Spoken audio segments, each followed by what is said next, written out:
What's up, y'all? My name is Gabriel Cortez. I'm Director of Programs over here at Youth Speaks, and we are here for our last week of Survival Pending Revolution. It's our latest campaign for the project, and super excited to get to put another incredible poetry video out into the world. This is one that has been long anticipated. It's our 5th week, and super excited to get to introduce the poet on up to the virtual stage to tell you all about it. You're going to be hearing them busting the poem as well as talking about what the experience was like writing this incredible new poem to the world. So without further ado, let me go ahead and invite them to the virtual stage. Boom. I know, right? Shout out to Yoram, y'all. That's our up in the building, the virtual space. And right here we have our very own Zoe. Welcome to the space. How you doing? Hi. How are you doing, Gabe? I'm doing good. I'm doing good. I'm so excited to get to be on this little virtual call with you. And so, if folks don't know Zoe, they are currently a member of the Spokes Youth Advisory Board, been rocking with Youth Speaks this last year. Also, the first ever Alameda County Youth Poet Laureate. Is that right? Yes. That's right. Big congratulations. Thank And we you. got a new poem by Zoe out in the world. And to start off this little interview space, wanted to invite you to perform the poem. So go ahead and bless us with your words. Sure. Okay, so this is when Nanai comes home from the hospital. Shuffle of metal to metal teeth, wrist twitching left at the end of cold night, 12-hour shift turned 13, sighs as Nanai breathes the front door open. I don't look up. Living room aches with, I'm home now, they kept me till 9, but I'm here, she says, here, like, conclusive ending. Like she doesn't have to do this all again tomorrow, 5 a.m. heavy. Says her heels hurt, holds legs leaden when she sits down, but I'm fine. Really. An instinctive exhale she bundles airtight, and from there paces the floorboards wincing, this new gait, strut of what we call the essential, the front line, my mother pulsing at the end of the line when waiting for citizenship, shipped across the Pacific, bring money back home to your family if you get the chance. What greater achievement than leaving your archipelago, pipelined halfway across the ocean, pushed and pulled by two countries, got caught in the middle of their economy, but how lucky to be part of a healthcare system that sees you as expendable. I mean essential. I mean that Filipinos make up 4% of the nurses in the US, but 31.5% of nurse deaths from COVID-19. America, pricks with needle, pinpoints and picks out new capital, came highly recommended. 123 years of carving this pathway for you, trained you, taught you position of bedside care, of ICUs, of emergency rooms, acute and long-term inpatient RN. Nanay lends history until it fits neatly in her back pocket, and the pair of scrubs she tells me are dirty. So I stop my face from falling into the cotton. I tell her, the food is probably cold now. I'm sorry we didn't wait for you. When I ask her about her day, she tells me she has to take a shower. To wash the long shifts from her skin, I hear the patter of water hitting the bathtub floor, running and running and running away. What does it mean to disappear? To leave the table, leave the room, house, home, exhale country, and leave because recession, because Marcos, because unemployment went up and now it's called a permanent migration route, because 20,000 nurses are exported from the Philippines every year, backbone of healthcare since the 60s, been backbend since the US called colonization benevolent assimilation in 1898, since there are now a total of 150,000 Filipino nurses holding up our hospitals, and now I'm wondering if their sterile walls will hold up her. What I mean is that I don't want her to leave. Said nurses would get. No, this poem is not a virus, but this poem is not protection. However, getting the vaccine is proven prevention that can slow down the spread of this infection, because the less that people get the virus, the less the virus mutates and replicates, turning itself into her deathbed. Death, treaded up for breath once. I saw its shadow brim up to the surface when time ticked and hit 12 a.m. On the couch, she tells me it's too late for a bedtime story. Like she already knows the ending, like she's too exhausted to hear it, but I worry I'll close my eyes and she'll be gone forever. So I keep us awake. In the lateness of the hour, she breathes for rest through chest and spine, a temple and quiet ellipse sets the swell of her waist upright and takes in the inhale. 95% efficacy. It's true, she says, but 100% effective in preventing serious infection or death from COVID, which means that yes, I will still leave, still go to work every week, but I'll be safe, you'll be safe, and yes, I will come home to you. Thank you. Thank you. Wherever you're at, I need y'all to snap it up for the poet, clap it up for the poet, whether you're tuning into this thing live or checking in and tuning in later. Thank you so much, Zoe, for blessing us with that poem. What a joy to get to hear it, for real, to hear it live in this moment. And thank you so much for bringing so much community, so much history, so much family into the space of this call through that poem.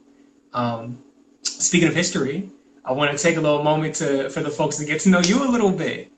So how does one, I guess, find themselves in this journey? Like, what's the story behind you writing this poem? How did you find yourself from, writing your first poem to writing this piece? Wow. Well, there's always the assortment of poems you write in the classroom, like you read the Robert Frost poems. But I think it was like eighth grade English class. We had like a poetry cafe, and through that, hear, I was able to like write my own poem that I actually kind of liked, and I was able to like hear a lot of my classmates' poems, people that I've known since like elementary school, be able to like share their work and like get to know like a part of them that I didn't know existed before, and that was really, I think, inspiring and empowering to hear that, especially just people being vulnerable and finding power in that vulnerability was also really beautiful. Um, and then I think it was quarantine when like March, like we went home, school was just canceled. And so I didn't know what to do with myself, but I think I found Youth Speaks. I found like the writing workshops, their after school writing workshops. Um, and that kind of saved me from my isolation during quarantine, and I was able to like enter that community of poets again. Um, and I think that was probably the most influential thing, because it was that sort of like sustained practice of like going every week, seeing like this community forming and like being part of that, and like hearing other people share their work in like in the 7 minutes like they create something. Um, and yeah, just like that practice of being in a community of like writers and thinkers. And the one where I wrote the one about the COVID-19 vaccine one, the one about my mom, that really stemmed from the workshop that was held with, I forget what it was, but yeah, I think just there was this really frightening statistic that I had read previously. It was something like, oh, it's in the poem actually. 4%, Filipino nurses make up 4% of the nursing population in the U.S., but 31.5% of nurse deaths from COVID-19. And my mom's a nurse, so obviously that was really just frightening to me. Um, and I think that was like that sort of fear, but also I wanted to figure out, like, why is this a thing? Like, what's the history behind that? And I know that I have like a lot of Filipino friends who have like parents who are nurses. And so I wanted to know, like, why are there so many Filipino nurses, and like why are they being affected by COVID, by the healthcare system specifically. So that's sort of like, it was what I wanted to like excavate that history more thoroughly, but I also wanted to figure out, I also wanted to like think about my mom, because she's a nurse, and I love her, and I wanted to know more, and I think that just came out of a place of love for that. So yeah. Yeah, the love radiates throughout this poem. For real. It's one of those poems that I think consistently gets me teary eyed at the end too, where I think you really do that beautiful thing of connecting the personal with the political and affirming that the personal is political. Like when we're talking about nurses, when we're talking about specific peoples, they're not just abstract numbers, they can be. Like that's mom we're talking about. And your poem does such a beautiful, so generously reminding us of that. I see Jazz Hudson, another incredible poet from the Bay, who's saying, I appreciate you. So know that word resonates out. Yes, yes, yes. Um, you mentioned the word excavate, which I really love as a word in relation to process.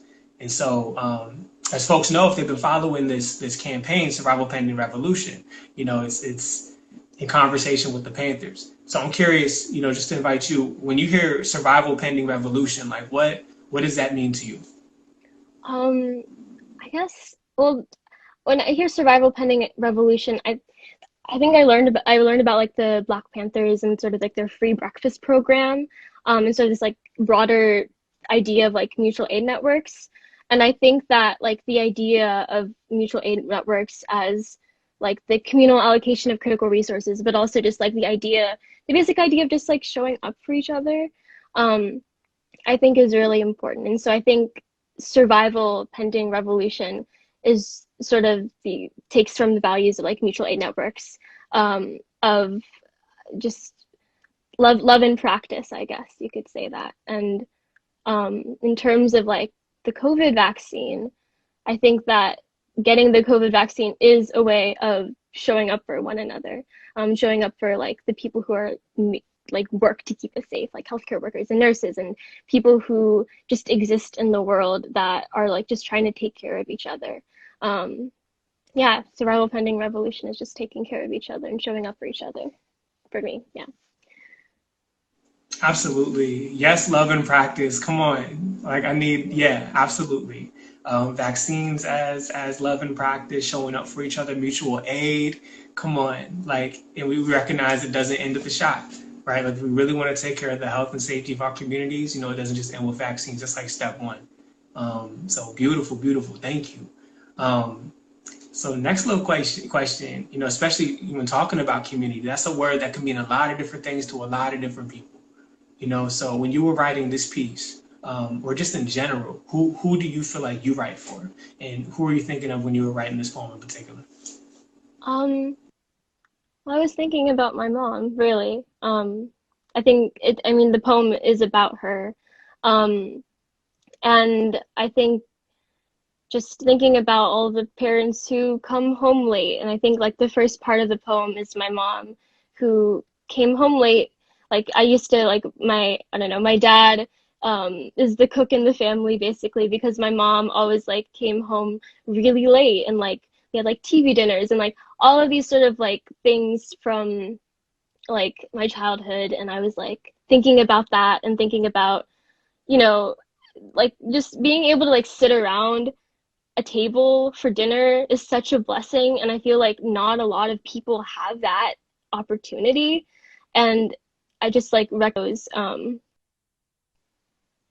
recognizing those moments of experience that people go through. And I don't know, I don't think there's any like specific group of people because a lot of people can experience those things, and I don't think it has to do with like any specific thing, but I mean, working class people, people who have a job, kids who have a job. So many of my classmates have a job and they're like arriving home late. And just the idea of like being able to come home, like it's like when Nanai comes home from the hospital and just being able to like come home and feel safe.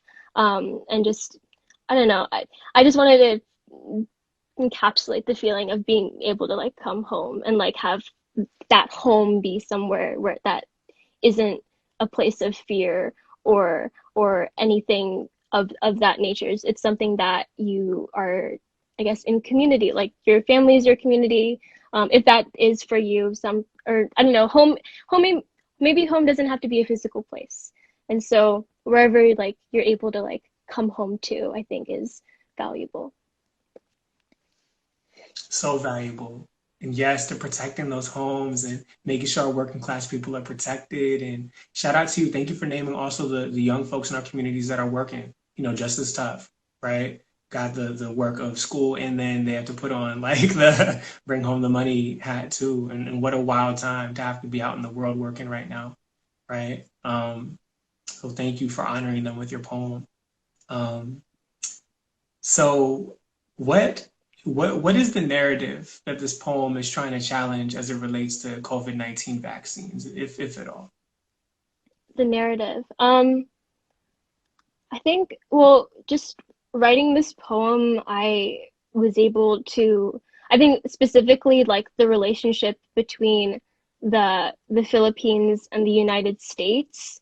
Um, just I went into it and like specifically the relationship between the Philippines, the United States, having to do with like the healthcare system, um, and like with like the Marcos dictatorship and just I don't know, just I feel like the relationship like we have with or like the United States and the Philip it's complicated because colonialism and imperialism is complicated, but we don't learn enough about it. And so I'm trying to like find the words to describe it, but I haven't really been like taught that throughout my education.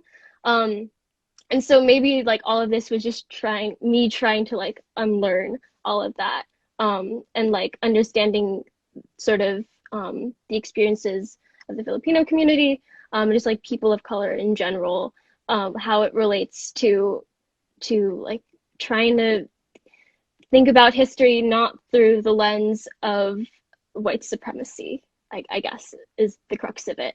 Um, yeah. That's right, y'all. We out here challenging white supremacy through the poem. We're providing the education that we didn't necessarily get in schools. Thank you so much for committing to that work, poet. I see you. And also I noticed I'm like, I see like, yeah, the people showed up for you on this call, yo. And there's a few familiar faces that I know are about that popular education as well. And I see Bayani Han Youth up in the building too, so like I know that when you come through, you bring community with you, and there's so many sites in which we're getting that education as needed. So thank you for this. And I feel like there's a particular duty of the poet to do that as well, and to express it in a way that maybe the book won't, or maybe we're being blocked from, within our schools too. So thank you, thank you, thank you. I got two more questions for you. Is that cool? Yeah, that's cool. Okay, right on. So we had Yo, the director, up in here earlier. Hopefully Yo's still in the chat. But what was it like to make this video? What was it like to collaborate with other artists on this piece? It was surreal. I mean, you're creating a form of art, poetry is a form of art, but then like it's getting made into another form of art. So it's like I don't know, it's like sort of this you're seeing something develop and then you're like trusting like the person who's creating this other form to sort of express it in a different way. Um and it was really exciting, I think. And I think also Yo in particular, I think his son is Filipino, and so it was also cool to have a director who had sort of a connection to the poem, and I think that's important. Like if you're creating something, you should have sort of an emotional connection to it, because that's when like sort of creativity comes through, um, and so. I guess just I don't know, like we entered the one of the co-directors' house's grandma's, I think it was Isha's grandma. And it was really lovely and just being in someone's home and being with Magic who's my mom in the film. It was really cool to like work with other people.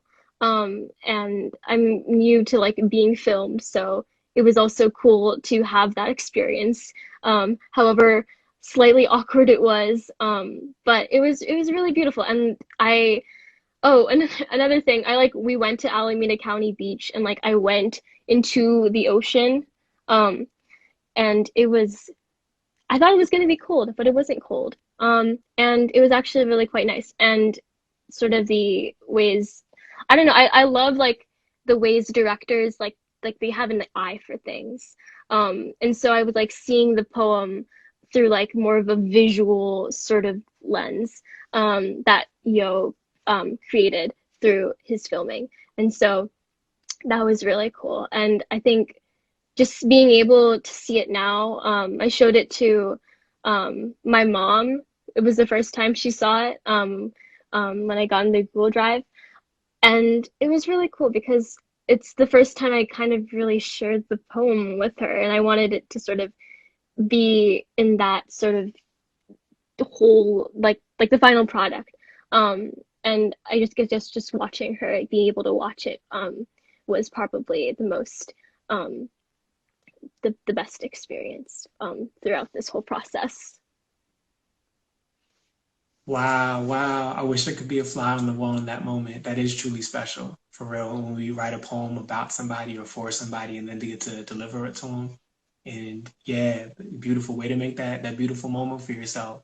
And also, yeah, shout out specifically Yoram, Yabe Films, Yak Films, Isha Clark, all the hands that labored on this thing to make this moment possible. Um, so last little question.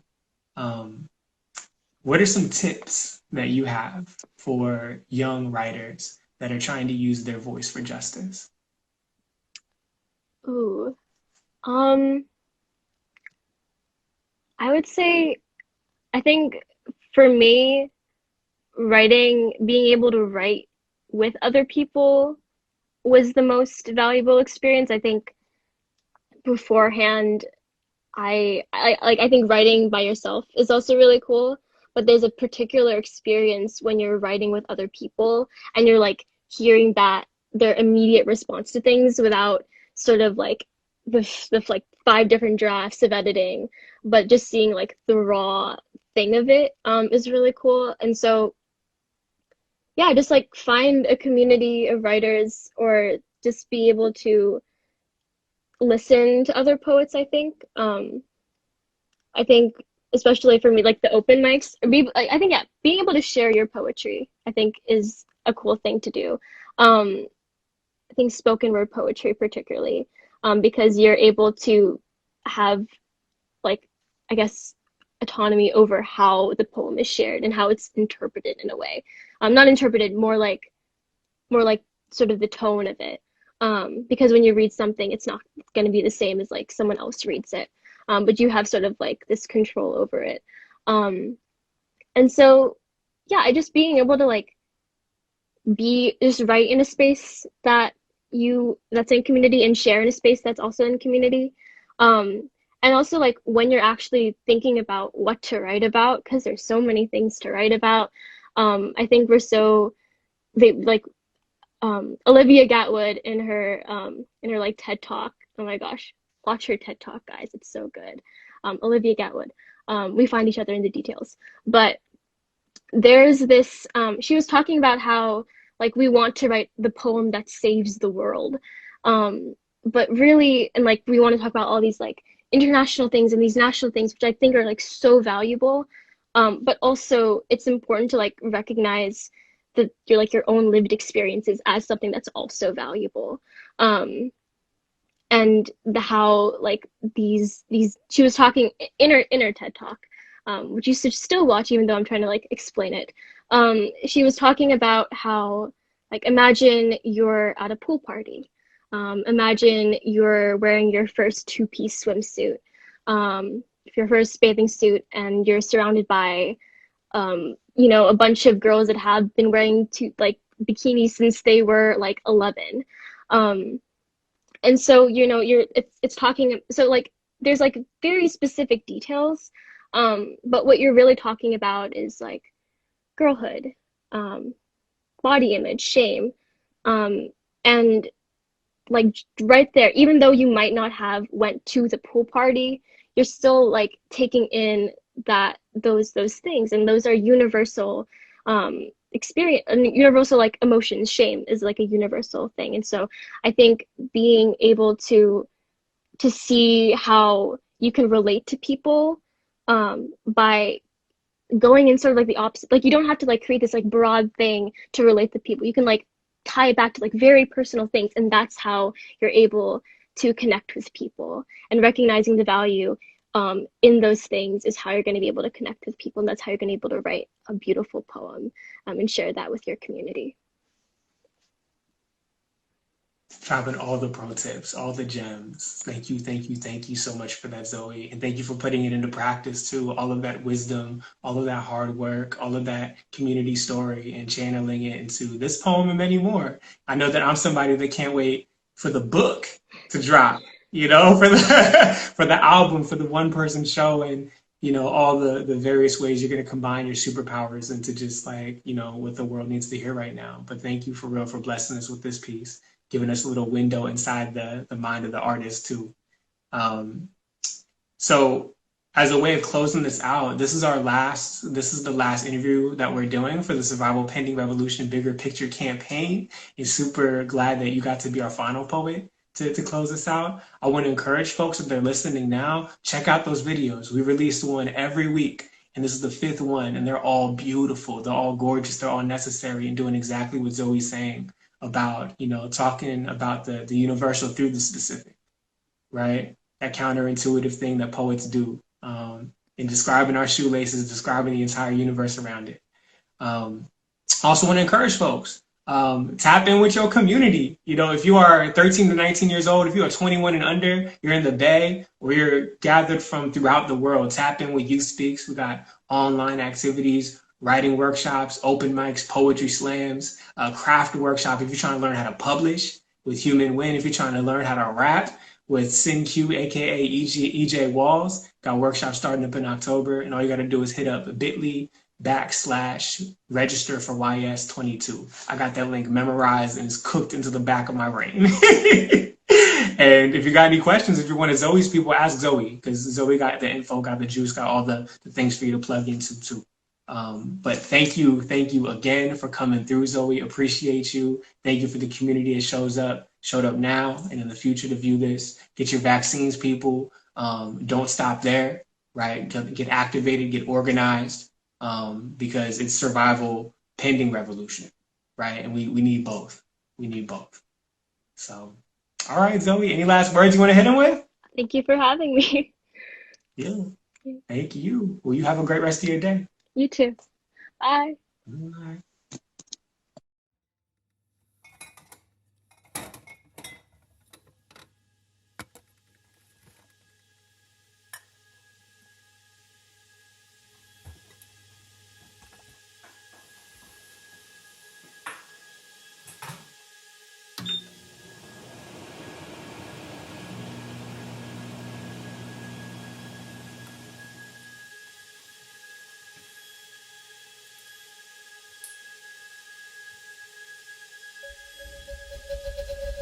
Shuffle of metal to metal teeth, wrist twitching left at the end of cold night.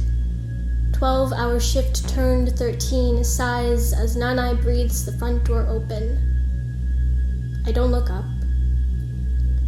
Living room aches with, I'm home now, they kept me till 9, but I'm here, she says, here like conclusive ending.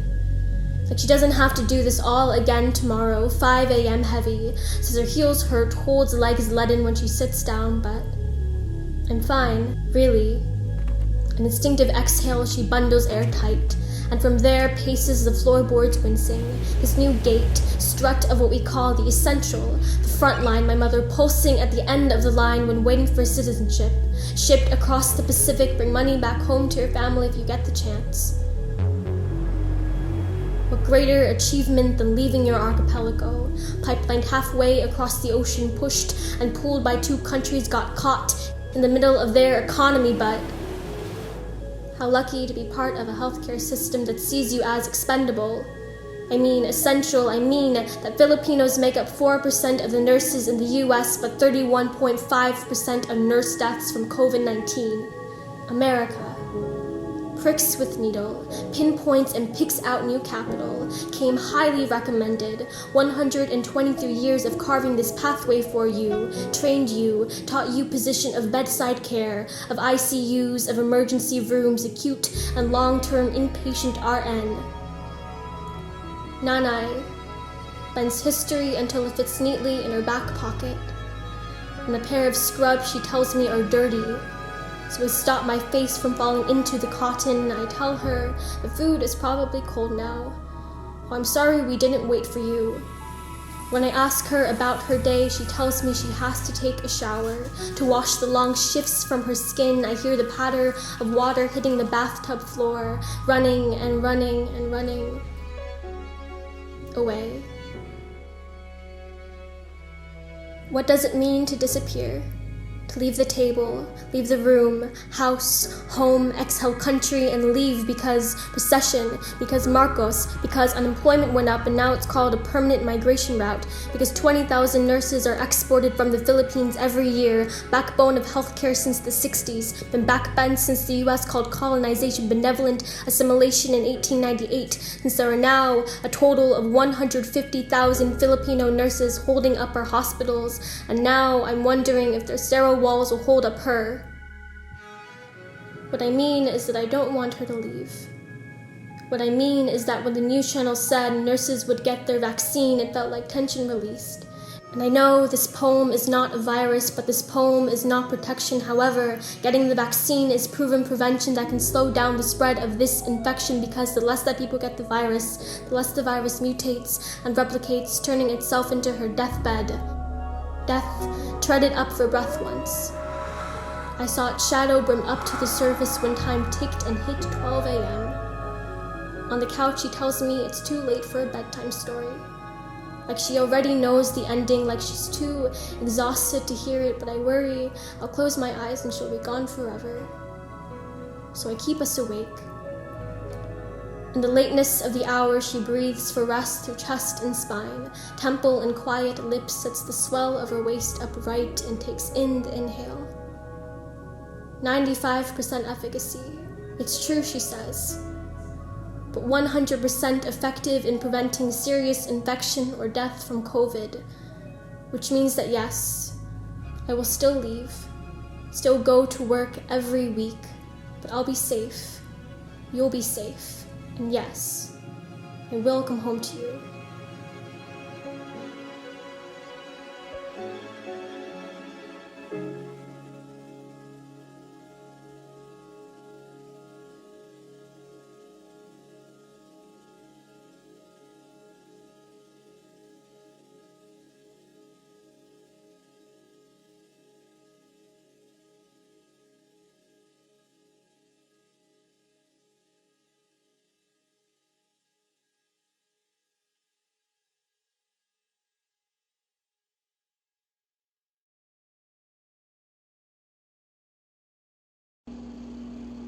What's up, y'all? My name is Gabriel Cortez, and I'm the Director of Programs over here at Youth Speaks. And I'm excited to welcome y'all back to week two of us dropping videos back to back every Wednesday for our newest campaign, the Bigger Picture Project, Survival Pending Revolution. Last week, we sent out Nia Leilani's new poem, which you should definitely check it out. Hit it up on YouTube / Youth Speaks to see that. And this week we're excited to drop a new poem by our very own Damani, which actually I'm about to get into right now because I figured out a way to show y'all the video while we're in the live. So peep that. And if you haven't seen it already, it's also uploaded on YouTube, probably up on our Instagram too. And then after we watch the video, I'm gonna introduce you to a really cool, important person that's part of the Bigger Picture Project, Dr. Dean Schillinger. So we're gonna be talking about COVID-19 vaccines, public health, how to protect the health and safety of our people. If that sounds good to you, I'm gonna go ahead and hop on in and enjoy the video. So again, this is the new poem by Damani Thomas. It's called Me, Asthmatic, Immunocompromised, Black, Discuss Coercion Under the Pandemic.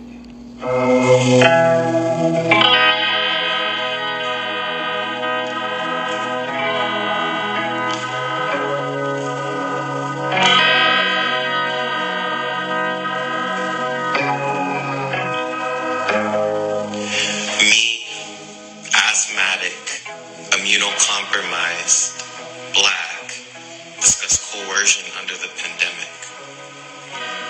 My mother gets laid off from the job where she spends half an Earth's revolution learning exploitation, how overtime and family are not synonyms.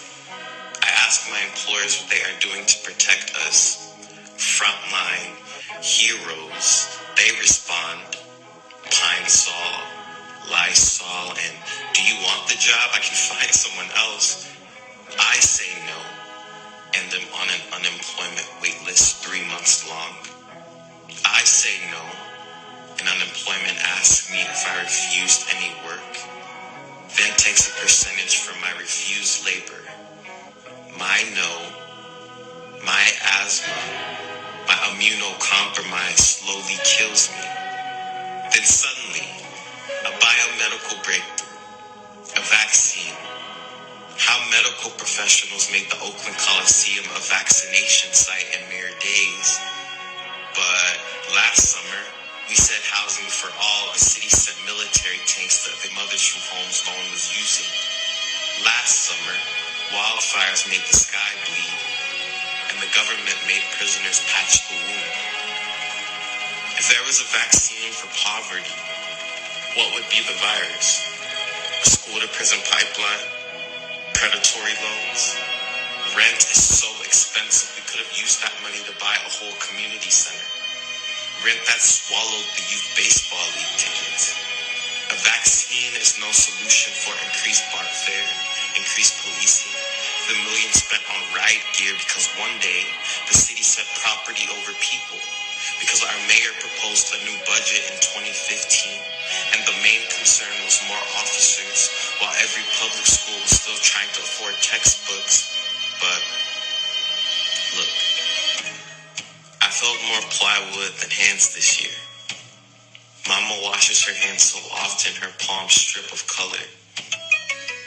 I'm just asking for an appointment that won't cost a lung. I find myself showering and brushing my teeth before I say anything to my family. I don't know if COVID can live on morning breath or an exhausted exhale after work. The vaccine means I can talk to them normally. I can say, be safe, and hug them in the same affection. The vaccine means I won't worry about a ghost woman calling the virus a hoax as she leads a maskless parade through the Safeway my grandmother visits. If all of this is gone, then where will we celebrate surviving again? My Oakland, my sideshow, my East 14th, my funeral party, the size of international dancing, and oh, how I miss dancing with someone that wants to forget everything, and who am I? Just a former essential worker with poems and dreams of a better summer.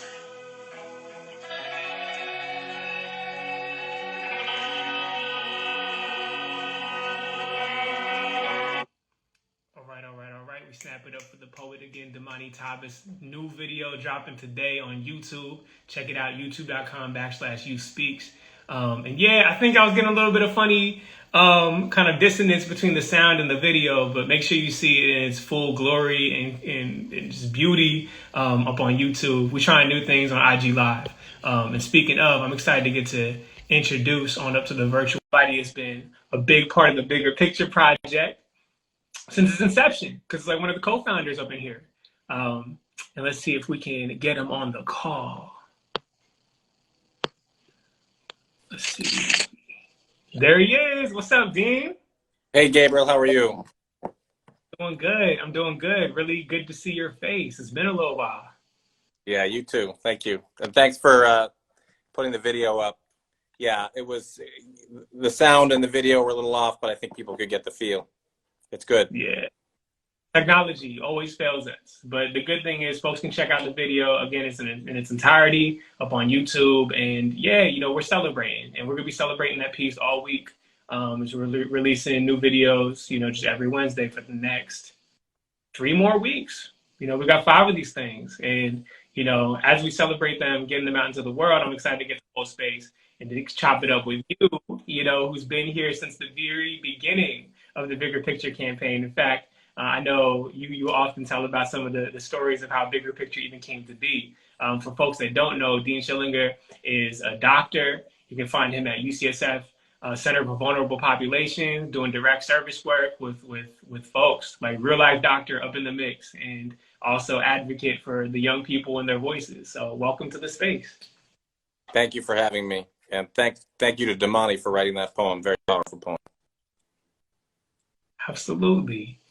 So cool. I said a little piece just kind of introducing you, but I'd love to give an opportunity for folks to get to, kind of like hear your story from your own words. So I got some questions for you. I know you got some questions for me too. So here's my first question for you.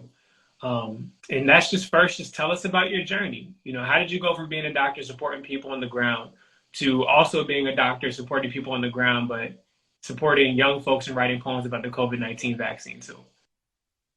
Yeah, you were breaking up. So say the question again. Oh no, are we getting Wi-Fi connection issues? You back? Yeah, I'm here. I'm here. Okay, did you hear the question? You want me to Yes. run it back? Yeah, repeat the question. Got you. So basically, tell me your journey. How did you go from being a doctor supporting folks on the ground to being a doctor supporting poets? Yeah, I mean, being a doctor, you supposedly know what the right thing to do is to protect your patient's health. But often you don't know that. You haven't had their lived experience. You don't know what they're going through. And your belief systems and your knowledge may not be relevant to that individual. And even if it is, that individual may not trust you enough to actually follow the recommendations. And so I became very interested in the science of communication and trying to understand how we can connect better with our patients and with our communities around individual health and public health. And I did some work for the public health department to try to prevent and control diabetes. And it became apparent to me that we were not doing a good job communicating what the root causes of diabetes were, including to our politicians who supposedly are here to protect us and set policy. And so, I was sort of banging my head against the wall trying to make the case for why diabetes was a social problem, a societal problem, not just a medical problem that resulted from the social and environmental conditions that poor people and poor people of color in particular are living with. And it really wasn't until I heard a 16-year-old poet from You Speaks, perform her poem related to her struggles with obesity and a family history of diabetes that I was just incredibly struck by her artistry and sort of the magic of combining individual narrative with powerful art around messages to promote the health not only of oneself but of one's community. It just seemed just like the perfect storm in a good way of bringing the chocolate and the peanut butter together to make something really, really beautiful. And I think with Damani's poem, you can see that, how he's able to convey incredibly complex, multi-layered concepts related to health, in this case, how environmental forces shape health, and turn it into stories that, speak to people where they're at. And, doctors just can't do that. We don't do that. We don't have the time to do that. We don't have the gifts to do that. We don't have the authenticity to do it. And that's what, these poets can bring to this among so many things. So it's a powerful partnership. And it's very exciting to see it extend from diabetes as a social problem to all the other health problems that we're facing now that are also social and environmental problems. COVID being just, but one of them. Absolutely. Yeah. And I think that's one of my favorite things about this piece too. Like in one line or two lines, we're not just talking about, COVID, we're talking about poverty. We're talking about like education, we're talking about prison pipelines, we're talking predatory loans. And I know getting to work over the years, I know it's shifted my understanding of just even, what health is, and like what are kind of like the root causes, for just, widespread like unhealthiness, like it's not just individual choices, it's environmental, it's our communities, it's structural violence, it's anti-Blackness, it's all of that, happening at once. And Damani, he really brilliantly, he flips the question, right? To me, the core of his poem is when he asks if there was a vaccine for poverty, what would be the virus? He doesn't ask, we got poverty, what is the vaccine for poverty? He says, if there was a vaccine for poverty, what would be the virus? He's asking us to really look ourselves in the mirror and say, what is causing illness? It's a really beautiful move. And it's kind of a double twist on things. And yeah, I mean, that's the question. What is making us sick, right? And what makes us healthy? And we have this dominant narrative in the United States that it's, it's the choices you make, it's the decisions you and all that, is true to a certain extent, but to the extent that one's choices and decisions are constrained by our environments or predetermined through historical patterns of oppression, and disenfranchisement. I mean, how much choice do we really have, right? And that's also what he gets at with his poem, coercion under the pandemic. It's what are the choices we have when we're being coerced, and and he's not saying you don't take the virus. I mean, he's saying the virus is very effective with respect to this one environmental danger, right? This virus, it's effective, and we want to get it so we can hug the people we love. But he's like, but it's just that, that's the only thing it protects us against. It doesn't protect us against all these other things you were listing, and he describes in his poem. Absolutely. And that's the name, why it's important for this campaign. We call it Survival Pending Revolution, because we recognize, like the things that are affecting the health and safety of our community aren't immediately solved just with 1-2 shots, right? Like, we really want to get to the root causes of what COVID-19 disproportionately impact our peoples. It's the same root causes of why type 2 diabetes disproportionately impacts our people. The same with climate violence, right? Like, the root is the structural violence, right? That's why we need revolution, systems change. That's the same reason he has asthma, right? I mean, the air pollution that disproportionately is affecting poor people of color, and that's why he has asthma. It's the same exposures.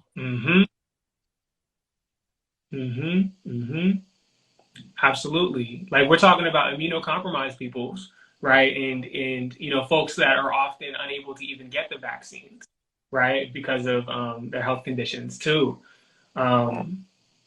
It reminds me also, just like, I know early in this process when we were originally writing the poems, and I was circling up, with the writers too, we had so many conversations.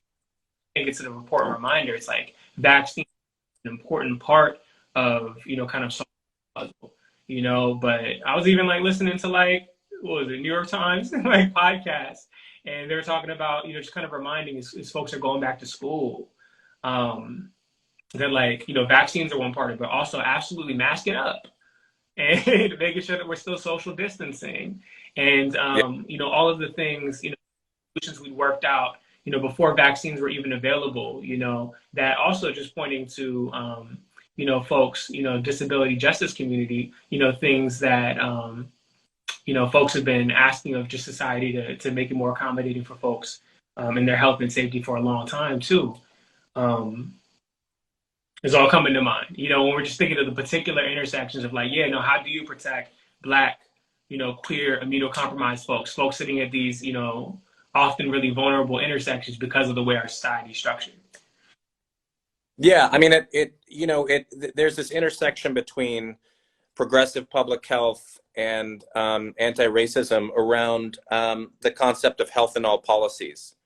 That, whenever we're setting policies, whether it's transportation policy, school policy, education policy, we should be thinking about what are the implications on health. And so this idea that you were raising around accommodations of the built environment, I presume you were talking about, is really something that's got to be a through line in sort of everything we do, from, childbirth on, from pregnancy on. And that it's not, that's kind of revolutionary, but I mean, why else are we here if not to promote each other's welfare and well-being and ability to have a fulfilling life? So, yeah, I mean, I think I'd love to ask you a question, because I pitched we pitched the idea together, but I think I pitched it to you directly of like, hey, what do you think about asking poets to, in this moment, this is just, just remind people, these poets were composed at a time when the vaccine was just coming out.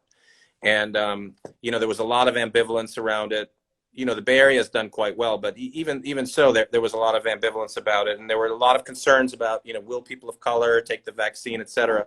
And I said, well, what do you think about, getting some really gifted poets and in a room and talking about, the vaccine and composing poems that might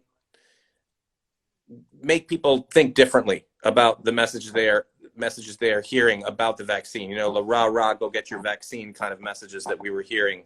And I mean, how was that for you in trying to translate my silly idea into this reality, which is obviously much more nuanced and much more sophisticated than I ever could have imagined it would be? What was that process like for you? Because I know it wasn't like they were like, yeah, let's go, let's do this, let's rah rah COVID vaccine. I know, yeah, no, I definitely had like some trial run workshops where I remember starting out the sessions, and it's just like, all right, y'all, so this is gonna be just beginning from a place of like, assuming we're all in agreement, about vaccines, from jump, and that is not the assumption to make. So it's like, what are first the conversations that we need to have just around, how do folks feel about vaccines? And making room for that, and for folks to name, all of the really valid reasons folks have, especially when I was holding space, like specifically like with the Root Slam, we had all Black workshop, all Black participants coming from mostly California, but really throughout, folks naming the like, yay, let's look at the particular ways in which, medical racism has affected Black community, the particular ways Black folks have been targeted, and like all of the historic kind of examples that like in a moment like this, where suddenly it feels like, oh, a vaccine is available. And it's just like, you're asking me to trust the thing, like where I've got receipts, and, having real conversations around like, let's talk about that. And that also being hella valid. And I think the whole process and with these poems, coming from that place of just like really needing like, yes, shout out to the vaccines and their availability and just like the life-changing and like life-saving benefits of them, while also we can't dispose of this very important, critique, of American healthcare. I know even throughout this process too, even, getting language around like what is healthcare versus like public health, individualized thing versus like a collective, taking care of each other and how that shows up. But I mean, it's definitely learning, but really grateful to have the ball passed into my court, to figure out like, okay, cool, there's some resources here, and possibly some videos on the other side, but also there being an openness of like, and a lot of trust of like, all right, cool, like, if ultimately we're trying to make pieces that are, trying to promote vaccination amongst our peoples, what do they need to sound like, and what also needs to be promoted, because it can't just stop in vaccines. If we're really, really about the health and safety of our peoples.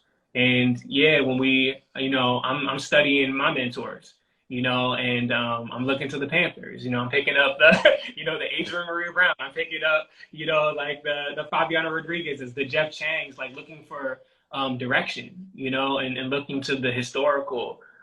This isn't the first vaccine, to emerge either. And this isn't the first time, in which community has, been trying to center their own, well-being. So the work of the Panthers, I found that quote, shout out to Huey P. Newton, who made it all so much clearer to me, when he was talking about survival programs of the Panthers, free breakfast program, community health, clinics. And it was like, aha, word, now I can understand where vaccines can fit within a revolutionary kind of framework. So yeah. And I think there's a lot of figuring it out together, just around the table. I think, it's really, there is sort of a conflict between that way of thinking and typical public health and medical thinking, right? So like, there I am at the hospital, people are dying of COVID, they're people of color, they're my patients, and we have a vaccine, right? I mean, that's like the start of all these poems. And now we have a vaccine, right? For me, it's like, we got to get people to have the vaccine. People got to get the vaccine in their bodies. We got to we're like people of color, they're dying, right? People in our neighborhoods are dying. And So the public health messaging is going to be get your vaccine, right? Maybe we're going to do some focus groups and we're going to find out like what are the dominant reasons people don't want to get the vaccine. And we'll talk about that a little bit, but the message is going to be get the frickin' vaccine, right? And what's so amazing about art and these poems is they're asking questions, basically. They're asking questions of the audience. They're telling stories, but more than that, they really ask questions and they don't answer them. They really leave it up to the listener and viewer to reflect on those questions and think, all right, you know, what should I do? Basically, they're not infantilizing messages like so many public health messages are. They treat the audience as a very sophisticated adult with a history and a future and a trajectory, and people can think about where they, what's that?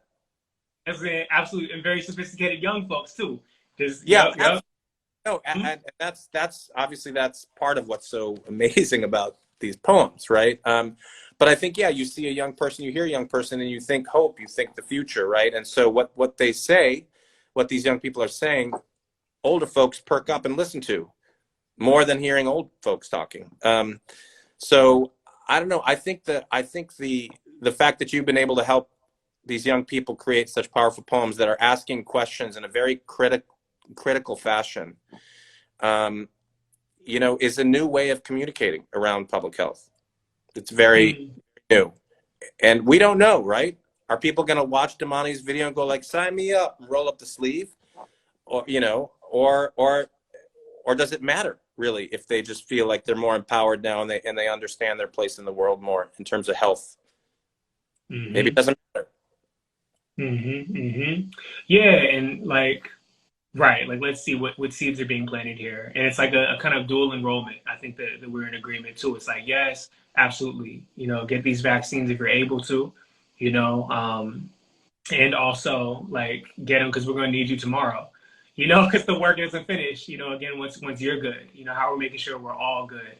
Um, hmm Yeah, and you know, just really grateful for the process. Like in terms of just like I was talking earlier with a couple of folks from the Youth Speak Squad, you know, it's like who are the people that folks listen to? You know, like when whether it's good information or even misinformation is going around. You know, like so much of our perspective on the world is so guided by the folks that we're already in circle with. You know, and I think one of my favorite parts of just, you know, writing the poems, getting them out into the world is like the circles that are required for us to just put pen to page. You know, we're Yeah. figuring it out back in the piece of like, oh, yo, I gotta tell you about my mom. You know, or Nia's like, no, no, no, let me tell you about Henrietta Lacks, and Damani's like, let me tell you about, you know, like Yeah. riding the bus, you know, trying to get a job, you know, and within that formulating kind of like what we're trying to say in the moment. And I think the power of a poem can be to extend that circle. You know, it invites you in. You know, when the poet says I, it makes room for the person on the other side of the screen. Or when things are safe and we're in the room together, to be like, oh, word, me too. You know, I think, yeah. Like there's been so Well, the emotions that public health campaigns typically evoke are fear. That's what we rely on, the fear factor, right? To motivate people to do the right thing. Whereas these pieces don't do that. They evoke different kinds of emotional responses, a whole range of them, right? I mean, I was just thinking about all the emotions I felt when watching Damani's film, right? I mean, I love when he's dancing at the end. Obviously, you know, that there was a little discordance in what, you know, but he was dancing in the end, and it was about, you know, celebrating survival. Absolutely. So Yes, there was yes. joy in there. I mean, there were like so many different affective, emotional states in that poem. Whereas a public health message is going to be like, don't die from vaccine. It's bad. You know, from COVID, get your vaccine. You can live like that. What kind of, there's no emotional tenor to that at all. Absolutely. Yeah, no. Like we need to have like what's that quote? It's like if there's a revolution without dancing, I don't want it. You know, like and yeah, just to center us on what we're even here for. It's about life, right? Like I know one of the questions we asked, you know, when we were writing these pieces, just like what's something you can't wait for? that really like the virus is in the way of.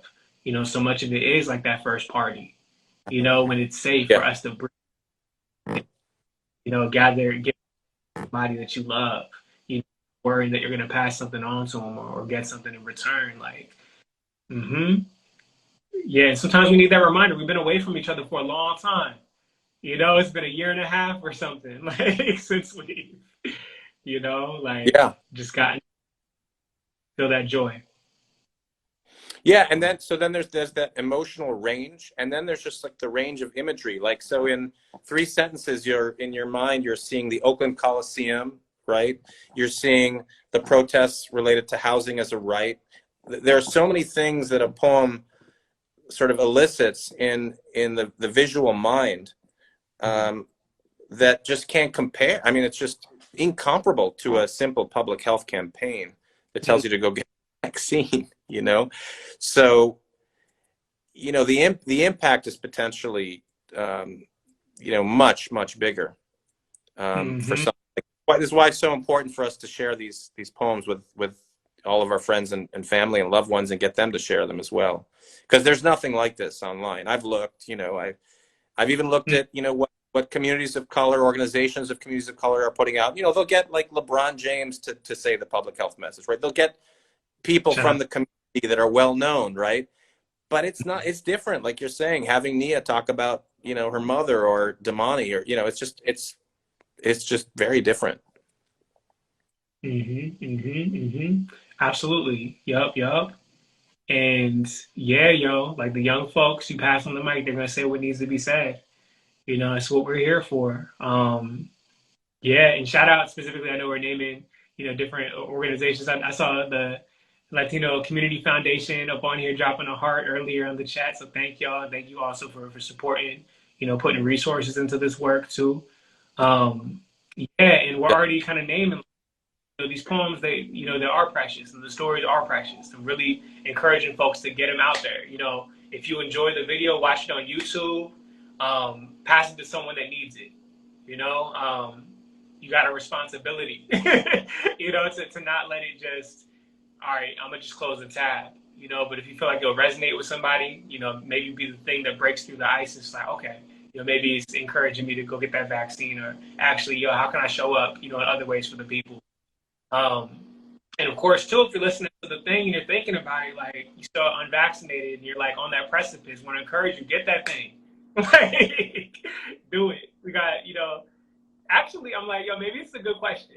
Like if there was like, to bring us kind of towards a close, like I'm sure you get a bunch of questions about the COVID-19 vaccine, and it is a tremendous resource to have access, like to a doctor like you. We want to share that with the peoples. If there's like a one question that you often get about the COVID-19 vaccine that you want to like spread some truth around, like what would that be?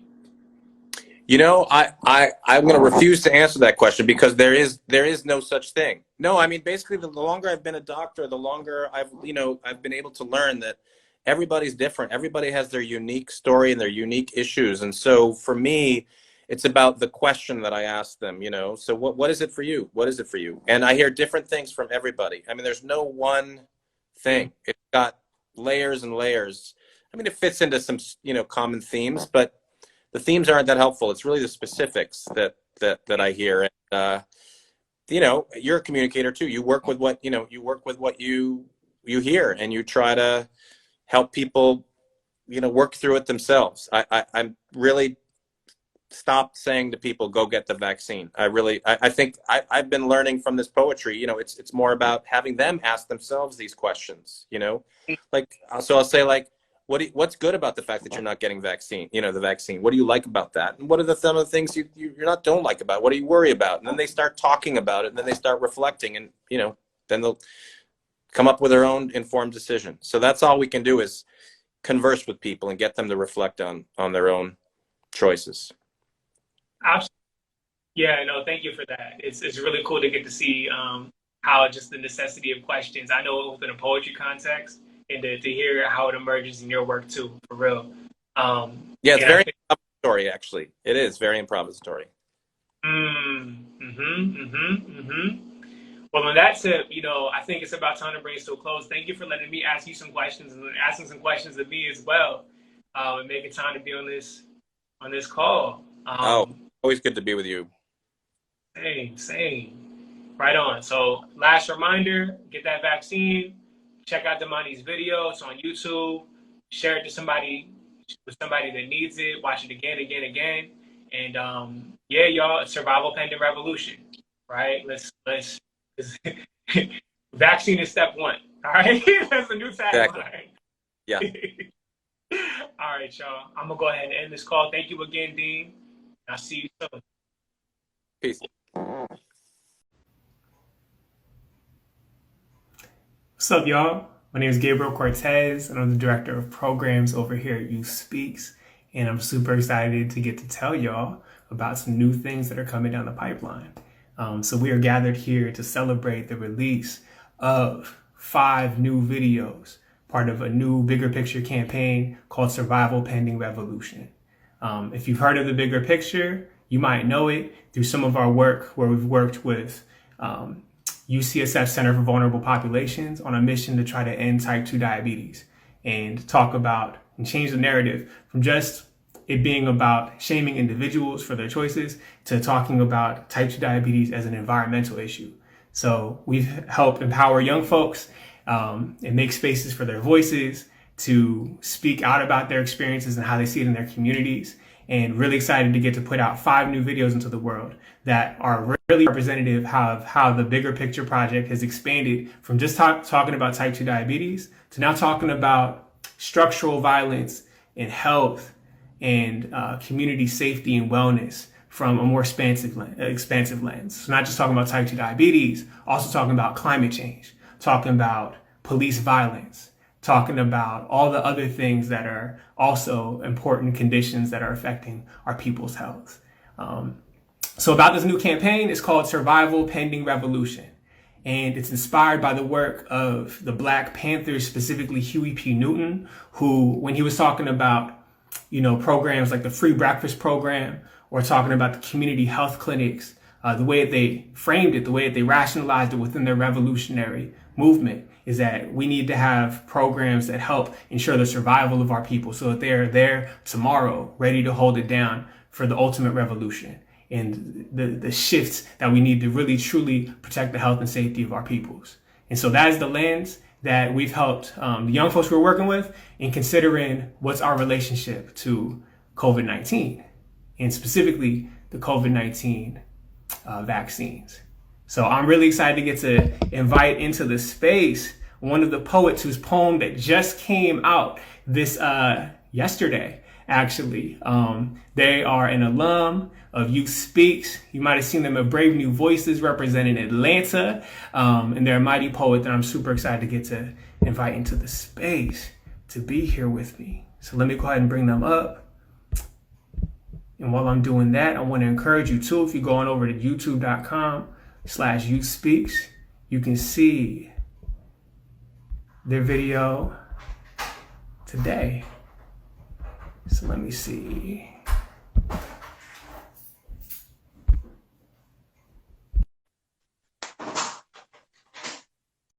Yes. There she is. Welcome to the space, Nia. How you doing today? I'm doing great. How are you, Gabe? I'm doing real good. Always great when I get to kick it with you. Absolutely. So happy and honored to be here. Yeah, same. So I've been telling them about the poem you've been working on, telling them about the campaign. I definitely wanted, I got some interview questions for you, but before we hop into it, I wanted to start off by passing you the microphone if you wanted to bless us with the performance of that poem. Yeah, absolutely. I'd love to. Yeah, I guess I'll just hop right into it.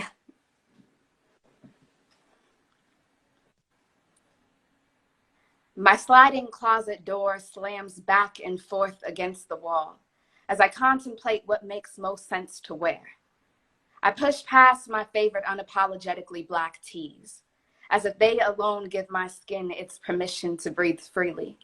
Today, I'm not sorry for my complexion, just consumed with insatiable caution and distrust. The insidious evils of racism haunt me like a shadow that still exists in the dark. Maybe this is paranoia, or more like the last fingernail digging into a dying grip on this fantasy of controlling what I can't. Now slithering away again, it is 10 a.m. on an overcast Wednesday morning. 1 hour before my vaccine appointment, and even in my disjointed and rushed movements, it does not escape me how inaccessible this time is for most working folks. That losing this many hours in a workday could mean losing a job, or that I made this appointment online without wondering how to pay for the internet I accessed. On the ride there, I hold closely the Black community experiencing poverty at 2.5 times the rate of white folks in this country, for whom this might not have been possible. Roughly 30 minutes, several cities, $21.04 later, I pull up to the site and wait in line until the white man approaches me calmly, says he will be administering my vaccine. He does not introduce himself, but I see his name at his station, Jeremy. He motions toward the chair. Have a seat. Make yourself comfortable. His voice glides gently across our shared, fractured, mask-filtered air with a soft kindness, perhaps to build a bridge between my expected nervousness and his assumed expertise. And all I could think is this man wears a skin that I've never given permission to manage my health. I can't help but replay when healthcare officials first announced new vaccine. The name Henrietta Lacks still echoes twice as loudly back. Thunderclaps, Tuskegee experiment, 10 times tightening a chest, already hypertension prone, centuries of forced sterilization and false beliefs of a higher pain tolerance still ongoing and still shrieking silently underneath my skin as it prepares to be pierced. I know American healthcare to be one of many aliases for systems that don't live up to their name. My health not its objective, my care not the central priority at stake. American at least gets me through the hospital door, but does not guarantee that I walk out any better, wiser, or at all, especially when hospitals are more likely to call security on their Black patients and visitors than their white ones. I don't know what health insurance will protect me from this literal health insecurity. This is why every medical practitioner I've ever chosen has been a woman of color. Perhaps this is where medical racism's most unshakable shadow is unseen, but at least there's a higher chance that she knows the intricacies of the dark. I wonder if Jeremy knows that Black women are 3 times more likely to die from COVID-19 than white men. But the unanswered questions I have about this vaccine make me feel equally as grim. How do I know about the long-term effects in that syringe? How can I trust the system it came from? How am I going to be asked to make these blind decisions for my survival? For his? I could list a million reasons not to be here, yet I still am anyway. They say Black and Latinx folks are getting vaccinated around half the rate of white folks in this country, even though we've had higher rates of cases and deaths. And I immediately think of a recent Saturday Night Live skit, made a game show about Black folks' unwillingness to get vaccinated, an American cultural staple of reducing Black trauma into entertainment. And I wonder how long these manufactured laughs will last until we become the new face of anti-vax. And they tell every Black person who did not get their shot that death is a bed they deserve to lay in. But get this, in the first month these vaccines were available, they went largely to communities who were least impacted. This pierces me much harder than that shot, less than a pinch worth of pain. The silent shrieking underneath my skin does not manage to escape as Jeremy recites the side effects and a timeline until I am considered safe. And then he confidently states, that's it, as if the only suffering worth mentioning ends 2 weeks after my second shot. 3 million people dead and counting globally. And the US still spit back America first and India's asked for help before remembering its status as a self-appointed superpower. Patents and vaccine holds have already set back Africa's development another 5 years, which is to say that racism's shadow has always been bigger than the sidewalk's tracing of my body. So I got my shot to stand with everyone who knows this darkness like the back of their hand. And for my elders, whose belly rolls have never succumbed to an apology for their Blackness, all I want to do is hold them closely and tell them that they are the reason I know glory to be human. And for me, to take a gamble on the promise of a tomorrow and live to tell about it, even if it means a walk through the valley of the shadows. Thank you. Thank you. You better tell them. Come on, yo. For real, if we were gathered in person, I know folks would be snapping, clapping. Thank you for my folks that already hit up the hearts. We appreciate y'all. Show some love to the poet. Thank you so much. Thank y'all so much. Yeah, no, thank you. Thank you. Thank you. So yeah, y'all, just as a reminder, if you're just tuning in, we got 5 new videos that are coming out every Tuesday, and Nia's just dropped this week. So you can check it out at youtube.com/youthspeaks. So now we're gonna get to interview the poet a little bit, get to chop it up a little bit to see, who we're kicking it with. So actually on that tip, first little question, who are you? How did you end up writing this poem? If you can give us a little story, like, how did you arrive here? From being a young person in Youth Speaks to now making poetry videos inspired by the Black Panthers. Ooh, yeah. Okay, I'll see how well I can sum that one up. Who am I? I would just say at my core, my name is Nia. Once again, I use she, her pronouns. I'm born and raised in Oakland, California. And the most consistent things I would say about me are my interests in artistry and social justice. That's, where I come from, where I speak from, and where I'm going. And I started off in poetry probably around the age of like 13, 14, with Youth Speaks, just, attending poetry slams, then competing in poetry slams, and really just have been working on my craft ever since.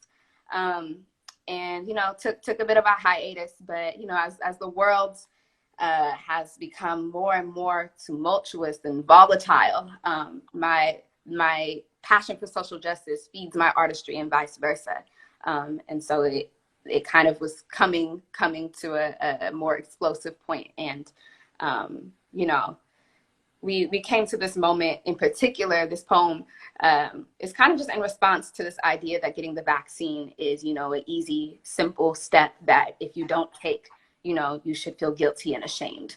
And to me, that narrative has a certain level of erasure that I really wanted to go back and just bring visibility to all these different factors that complicate our decisions to take care of ourselves and to choose health. That is not just a simple like on and off switch. There's a whole history that we have to account for, and ongoing factors that we're experiencing today. And so I really wanted to tell the story of me getting my vaccine, and not like hey, I got my vaccine, so you should get it, but like I got it, but that was hard. That was a hard decision to make at the time. And, ultimately I'm happy I got it, but, I think that I didn't want to be someone who got it and was like, see, it's easy, so you need to do it too. Yes, yes, yes.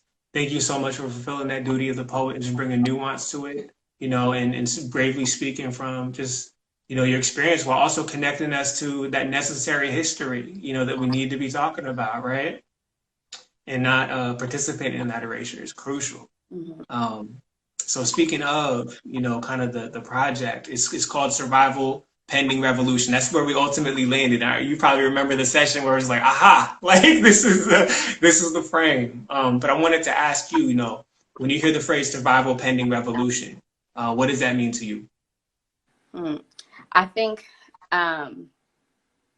we talk a lot about revolution. It's time for a revolution. We got to do a revolution, but there's steps that go into not only beginning a revolution, but preparing for a revolution, sustaining a revolution, and post-revolution.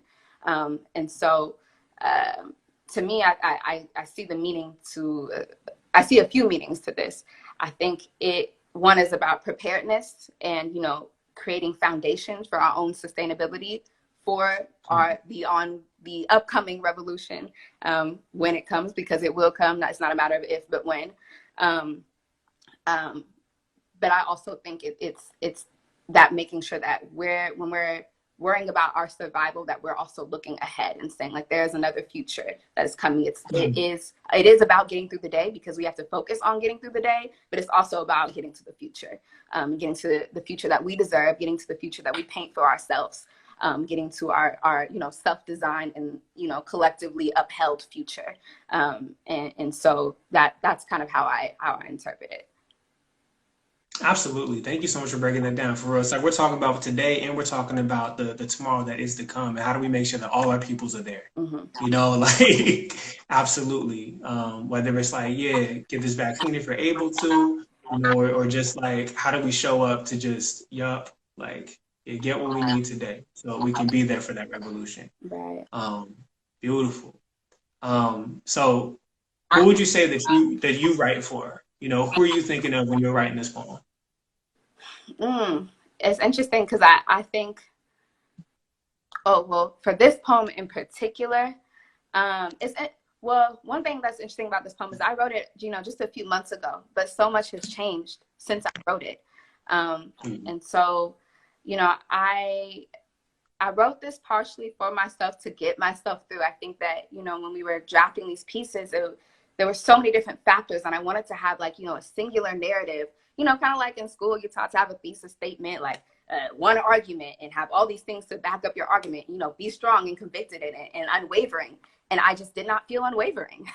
And so I wanted to just sit in that truth and be honest about that, instead of having to feel like, I have to argue for a point that I'm not fully convinced of myself. And I think that I wrote this for just to bring some visibility and to fully acknowledge like the fullness of it. I wrote this for, the people who are hesitant about getting a vaccine and are having a hard time, trying to articulate, like, carrying all of the past histories and heritages and burdens and abuses, and how they are still showing up today, and how that makes this such a difficult choice. So I wrote that for them. I wrote that for people who are kind of teetering on the edge, who are still like, I got the vaccine, but I don't even know how to stand strong in that truth and how to hold it. When I wrote this a few months ago, this was before the Delta variant was a surge. And so, which is wild to say, like, that's only a couple months ago, before the Delta variant was as big as it is. But the need and the urgency and what it meant to be vaccinated at that time is entirely different from what it means now. It's so different. And so I think, I also wrote this to document like a snapshot in time, in terms of what I was feeling in that moment, and to know how differently I feel about it now versus how I'm going to feel about it a year from now, 2 years from now, 5 years from now, is just wild. And so I think it's like a stamp in time. It's a journal entry.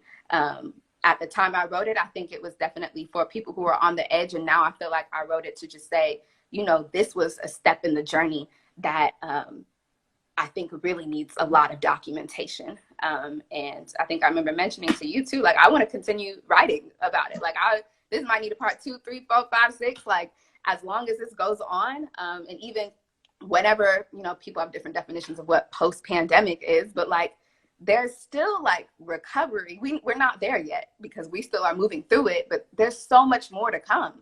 And so I think more than anything, it really is just a snapshot and kind of a motivator to get through and push through, to see how far we've come and how much further we have to go. Well said. Absolutely. I see in the chat we got a couple other folks that have been part of this project. Shout out to Yo. What's up, who our brilliant director. Absolutely. I see Sierra Javay up in the mix. She's got a video coming out in a few weeks. Absolutely. And I actually see a great question. Thank you, Yo, for asking this question. So Yo wants to know, why was the character of Jeremy important in your story? What does it reveal about the process you went through? Yes. Okay. So Jeremy, that's a great question. Jeremy's an interesting character for a couple of reasons. One, when I wrote this poem, it was after I got my first shot. I went back to the same location to get my second shot. There are like, 26 different booths, different doctors I could have had. I got Jeremy again for my second shot. Same dude and everything. And so, even as this went on, his character kind of gained importance. I think, I didn't necessarily intend to make him the face of medical racism, but I think what's important is that, he's well-meaning, like, character, or about who he was. That was particularly threatening, but it's what he represented. It's the unknowns that he represented, right? So like, when he vaccinated me, I didn't see his scrubs.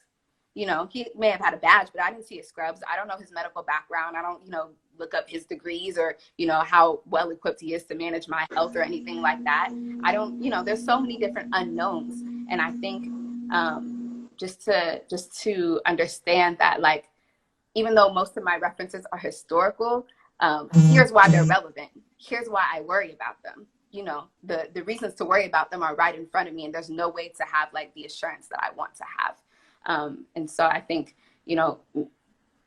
naming his character too, like, I could have just said white doctor and not said Jeremy, but just said that there are different people who have different, priorities and different stakes in this. And so, yeah, I think that Jeremy's actually a character I'm going to be reflecting on from some time. I sometimes wonder if he's going to hear my poem, because he did remember me the second time he vaccinated me. So it'll be interesting. But I think, you play a role, like whether you intend to or not. I could play a role for him, and I don't know. But you play a role, and you represent something larger than yourself when you walk in a room. And, I had to acknowledge that difference. It's for some people it could be a small thing, but for me it's everything.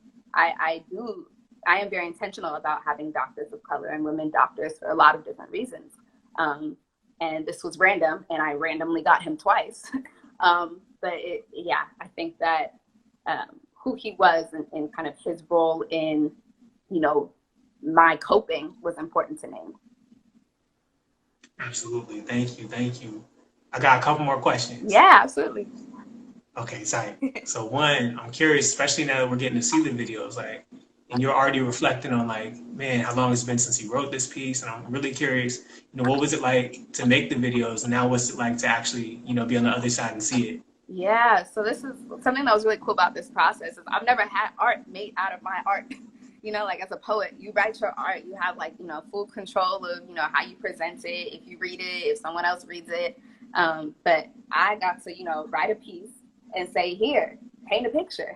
And not only that, like create a whole film and, put me where you want in it. And I got to just give that over. And I think a lot of that really also helped me just come to terms with like the artistic process in general. Like that's kind of what art is about. Like, yes, you create it and it's yours, but the moment you release it to the world, it's theirs.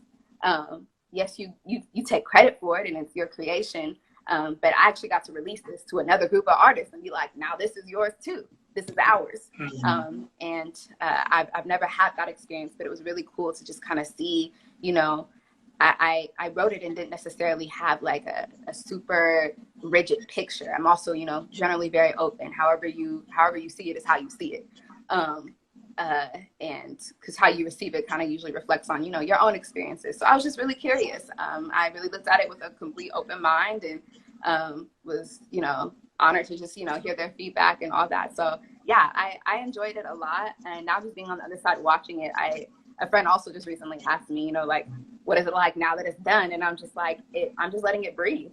Like I've thought about it. I've let it, cycle and circle. And, as artists, we get to be perfectionists. We want to edit it all the time and redo it. It's not this, it's not that. And something that I'm working on just in my own practice is just letting art breathe. It doesn't have to be perfect. Like it can be flawed. And if you identify a flaw, great, cool. Like just let it be what it is. And so I think now that it's out, I'm just letting it breathe and seeing how it lands. Taking away, my own feelings or my own, nitpickiness about things, and just like, I'm just gonna let it breathe. And let that be just another iteration of the art. When I wrote it, it was one iteration. When I gave it to folks to film and we did it together, that's another iteration. When y'all receive it, that's another iteration for me too. So it's cool to just give my art different lives. Absolutely. Yes to the multiple lives of your art. And I'm really excited for folks to get to see this. If you haven't already, y'all, hit that link, youtube.com/youthspeaks, and check it out. It's beautiful, it's gorgeous, and really necessary again for the moment. So I got one last little question. Where Youth Speaks, of course, to think about the young folks. So what are some tips that you've got for young writers that are trying to use their voice for justice? Ooh, that's a great question and a very, very important one. I would say like something I struggle with a lot in this poem is that there's just so much to say. There's so many things to say. And I think, you say and you do what you can, but it doesn't all have to go in one poem, right? Like, I would say like, there's layers to it and you're thinking about it constantly for a reason. You have multiple conversations about whatever issue it is for a reason. It's resurfacing for a reason. It's because that poem and that piece that's kind of ruminating in your head has multiple lives to live to, and has multiple iterations to come out into. And so, I really say like, let whatever comes out on the page, let it come out. It doesn't have to be, the perfect representation of the issue, because the issue is full and complicated. Otherwise, we would have solved it by now. And so but most importantly, write from your view, write from your voice, right? Like we can hear all day, about, the general facts or, someone else's voice or how it's impacting other people, but it's on your mind because it's impacting you in some way, even if that impact is because it's impacting other people. So just write from the heart. One of my dearest mentors and big sisters of mine, Jazz Hudson, has always said, what comes from the heart reaches the heart. And social justice hits the heart. It hits the heart in a very, very core way. And so, yeah, that would be my biggest piece of advice. What comes from the heart reaches the heart, and just speak from there. And you will always be felt. Absolutely. Nia Leilani bringing in the wise words of Jazz Hudson. Come on. Thank you for that continuum. Thank you for your wisdom. Thank you so much for your artwork, for your hustle, for your activism, for just all the ways you show up. Deep bows of appreciation. And I hope, you get to enjoy letting this poem breathe, because I know I'm really excited to get to pass this to folks. Absolutely. Can I say one last really quick thing? One thing I just felt like I had to say, if I'm gonna be on this live, and I have to say, just as a call to action, is that the way that the trajectory has been going for this pandemic and this vaccine, folks have been treating it now with the vaccine like it's a personal health issue. And there's no such thing as a personal health issue. This is still a public health issue. Yes. So when considering, whether you get the vaccine or what that looks like, when considering, your health, you also have to consider the health of the people around you. And I think it's important that despite whatever rhetoric is going on, that we continue to hold this as a public health issue and look at solutions and look at community care as just that, community care. Yes, there's self-care and community care, but it's an and. And so I feel like that is just incredibly important to say in this moment where we are encouraged to, only look out for ourselves, only worry about, if we're vaccinated or not what other people are doing. So that's just something I'm really passionate about saying, and I felt like I needed to say. So thanks for absolutely. Absolutely. Yup. And I'm just going to double click on all of that. Yup. If you're able to get that vaccine, if you got access, absolutely. It's not just our health, it's public health. Exactly like Nia's saying. Yup. Because we need you tomorrow to be there ready, because the work doesn't stop once you get that shot either. Right. I also want to encourage folks, get involved, right, with your local organizations, working to fight against white supremacy, gender-based violence, classism, ableism, all the ways the bull manifests. Because your good hands are desperately needed. Thank you again, Nia. A reminder, go check out Nia's video. It's on youtube.com/YouthSpeaks. You can see a 1-minute version of it on the YouthSpeaks IG, but hit up the YouTube so you can see the full piece and all of its beautiful, necessary glory. Thanks again, y'all. This has been a YouthSpeaks production, because the next generation speaks for itself. I'll see y'all next week. Peace.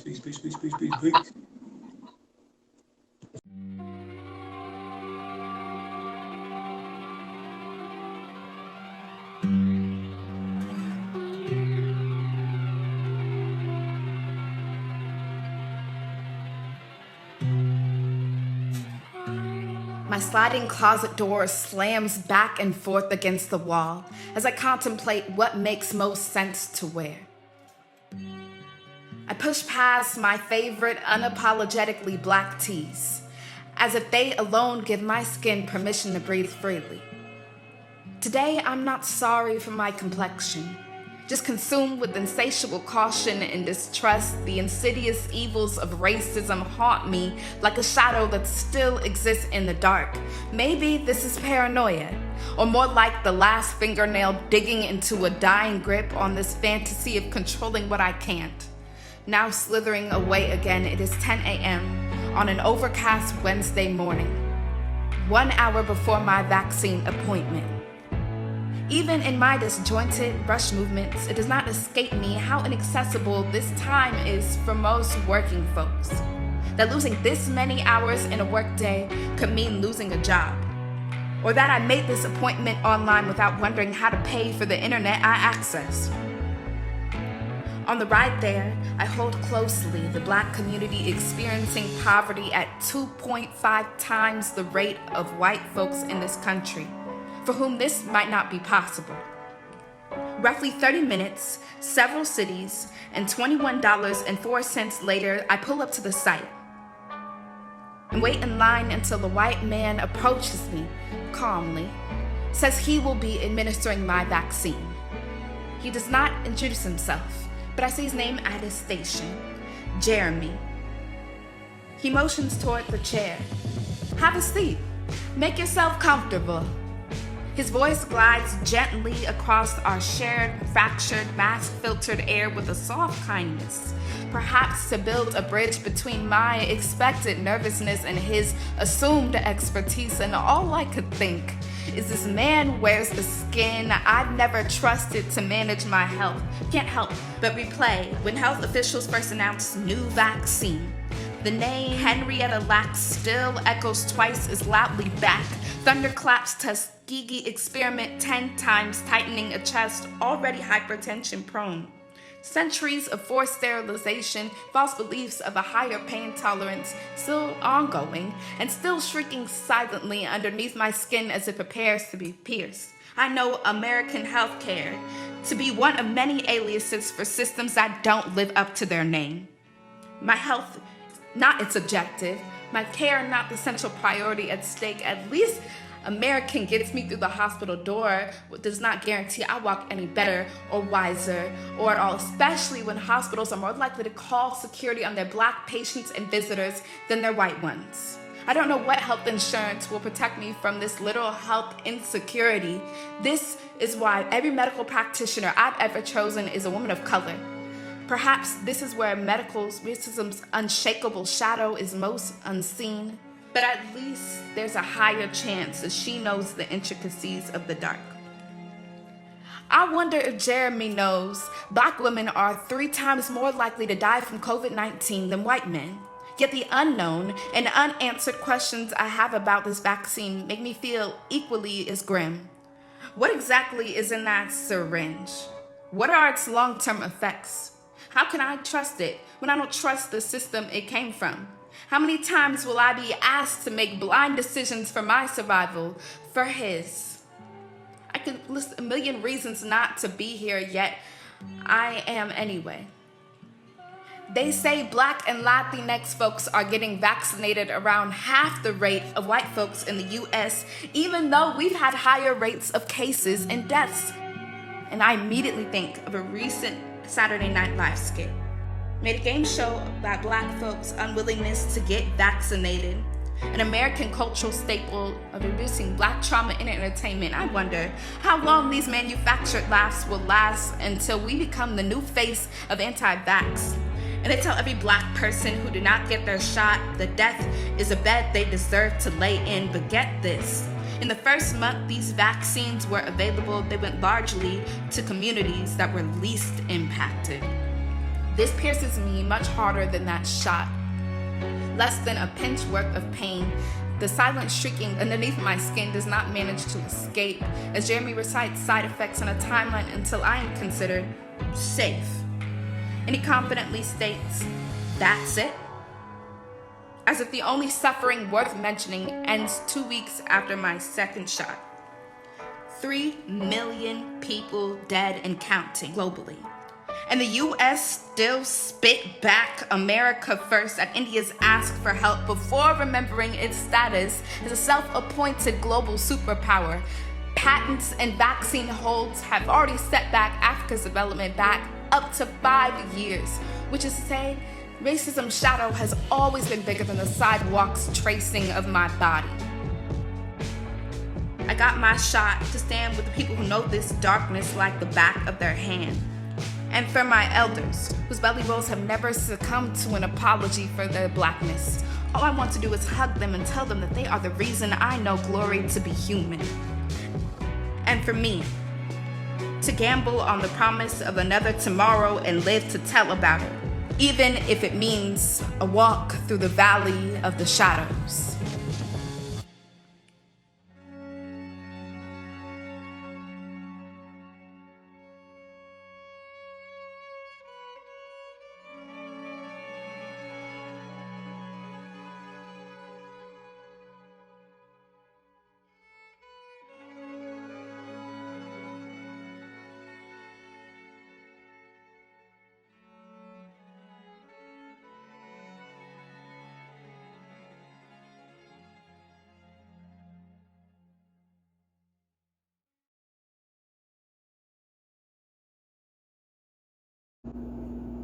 What's up, y'all? My name is Gabriel Cortez. I'm the Director of Programs over here at Youth Speaks. And we're doing this live because we got week 3 of Survival Pending Revolution. That's right, it's the Bigger Picture campaign, the collaboration between UCSF Center for Vulnerable Populations and Youth Speaks. And we're on a mission to end type 2 diabetes, as well as all other forms of systemic structural violence that are impacting the health and safety of our communities. And today we're going to be talking about COVID-19 vaccines, pandemic, with our very own Sandy Vasquez, Associate Director of Programs at Youth Speaks. And they got a new poem, a new video dropping today on YouTube and Instagram. Check that joint out. It's all in Spanish. So it's popping, and specifically, there for our Spanish-speaking community. And it's a beautiful poem too. So excited to get to talk with y'all about it and to have the poet, her very self, on here to help perform it and to get a little interview, tell y'all about kind of how it came to be and all that good stuff. Before we get into that though, I wanted to remind folks, if you didn't know, Youth Speaks programs have begun again, y'all. Last week, we started with our after school workshops. They're back every Wednesday, which means they're about to be happening in about like 30 minutes right now if you're tuning in today on Wednesday, September 8th. They're 3:30 to 5 p.m. Pacific time every Wednesday. Also had our first open mic, under 21 open mic and teen poetry slam last Friday. They're going to be twice a month. Make sure to be on the lookout on social media. See how you can get down. We want to hear your voice, especially if you're feeling inspired after today's session. So yeah, without further ado, I'm going to invite Sandy on up to the virtual stage to come and kick it with us and tell us about this.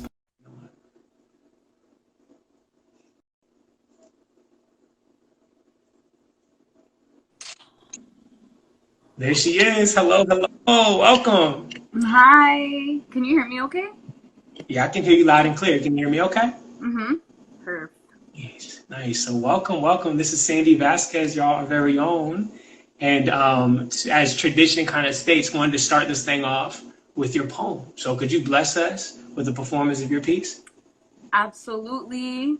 I'm going to be reading it off of this Google Docs. So that's what I'm looking at if I'm not looking at the camera. The title of the poem is Cuantificando lo Esencial, which roughly translates to quantifying the essential. And it goes like this. Cuando se siente que los cuerpos se multiplican cada segundo, cuando el aire se empieza a sentir tan peligroso como lo es esencial, le mando mensaje a mi familia, cada quien navegando lo suyo lo mejor que pueden. Mami y Titi salen a trabajar todos los días. Se arman con toallitas desinfectantes, gel antibacterial, 2 cubrebocas cada quien, listas para enfrentar el aire pesado de cada día. Mami se pasa horas parada frente a su registradora, esencial. Sus piernas adoloridas, esencial. Su salario mínimo, esencial. Pero su protección, su seguro de salud se lleva casi la mitad de su sueldo. Gente latina es 3 veces más probable de no tener seguro de salud que gente no latina en los Estados Unidos. Mami reparte su saldo, pues ella sabe que su vida es esencial, aunque el gobierno solo la clasifique así cuando le conviene. Mi Titi sale de la casa oliendo a café y regresa oliendo a desinfectante. Al entrar al apartamento, alguien abre la puerta mientras alguien más le pasa toallas desinfectantes que rápidamente pasa sobre cualquier parte de su cuerpo que haya sido expuesto al virus. Le pregunto que cómo se siente ser trabajadora esencial y me responde, es un honor servir a mi comunidad.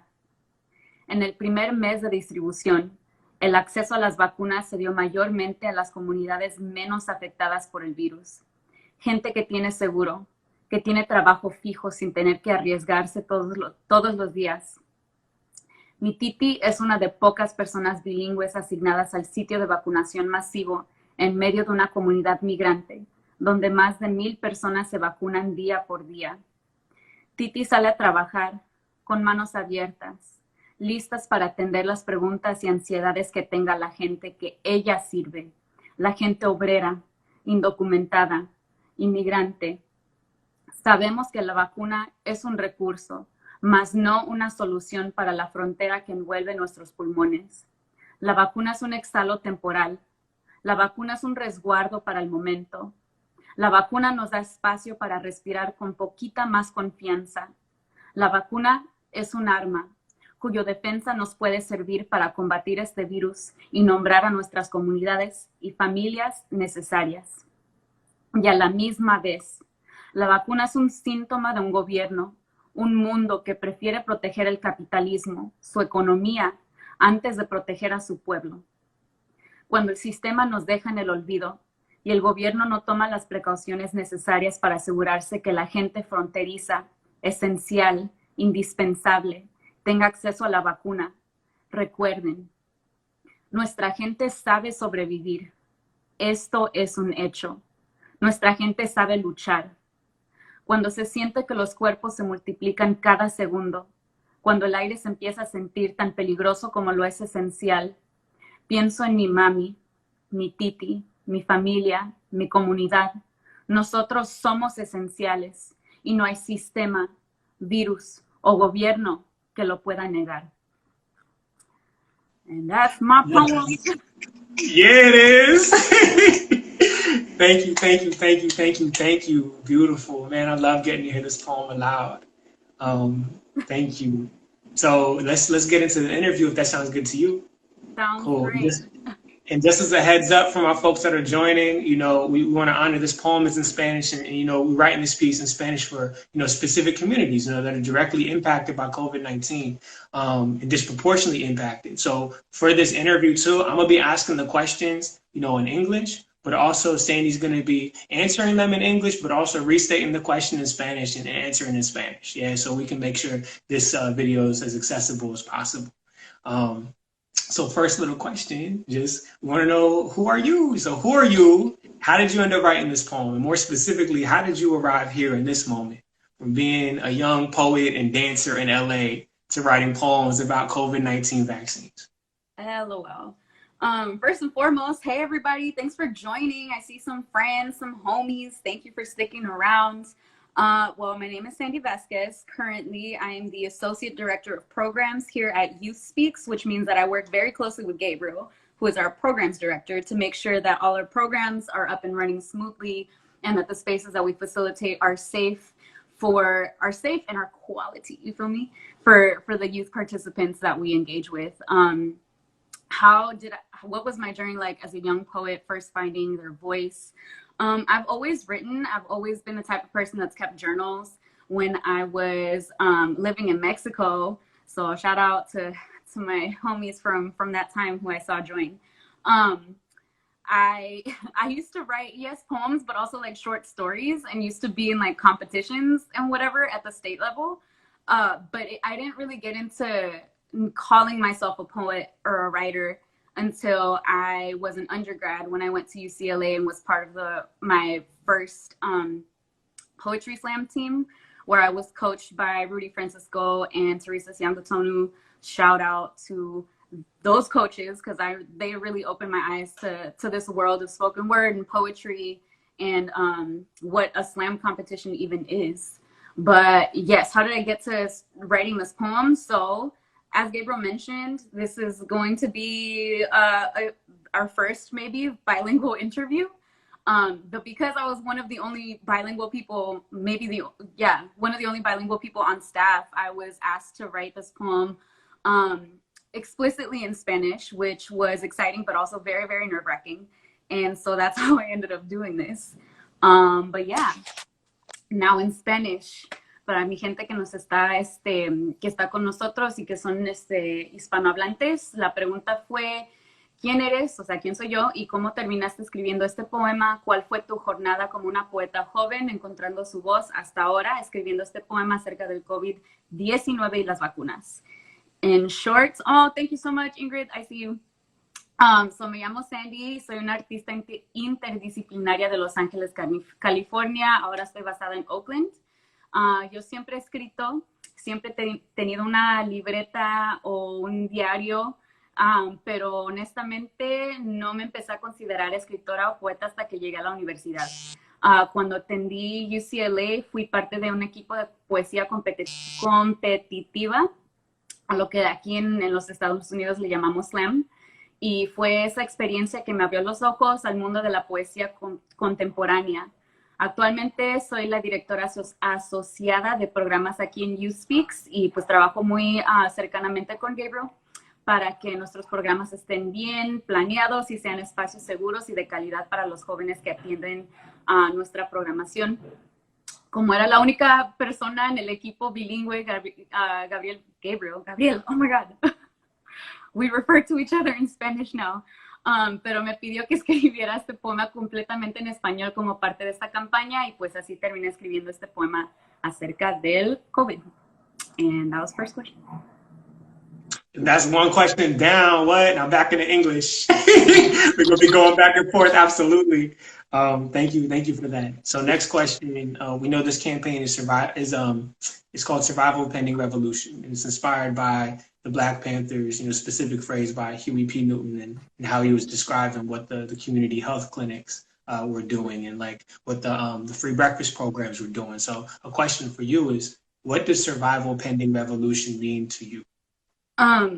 First of all, thank you so much, because for those who don't know, this is the whole campaign. So this is just one of a series of videos that have been released over the past few weeks.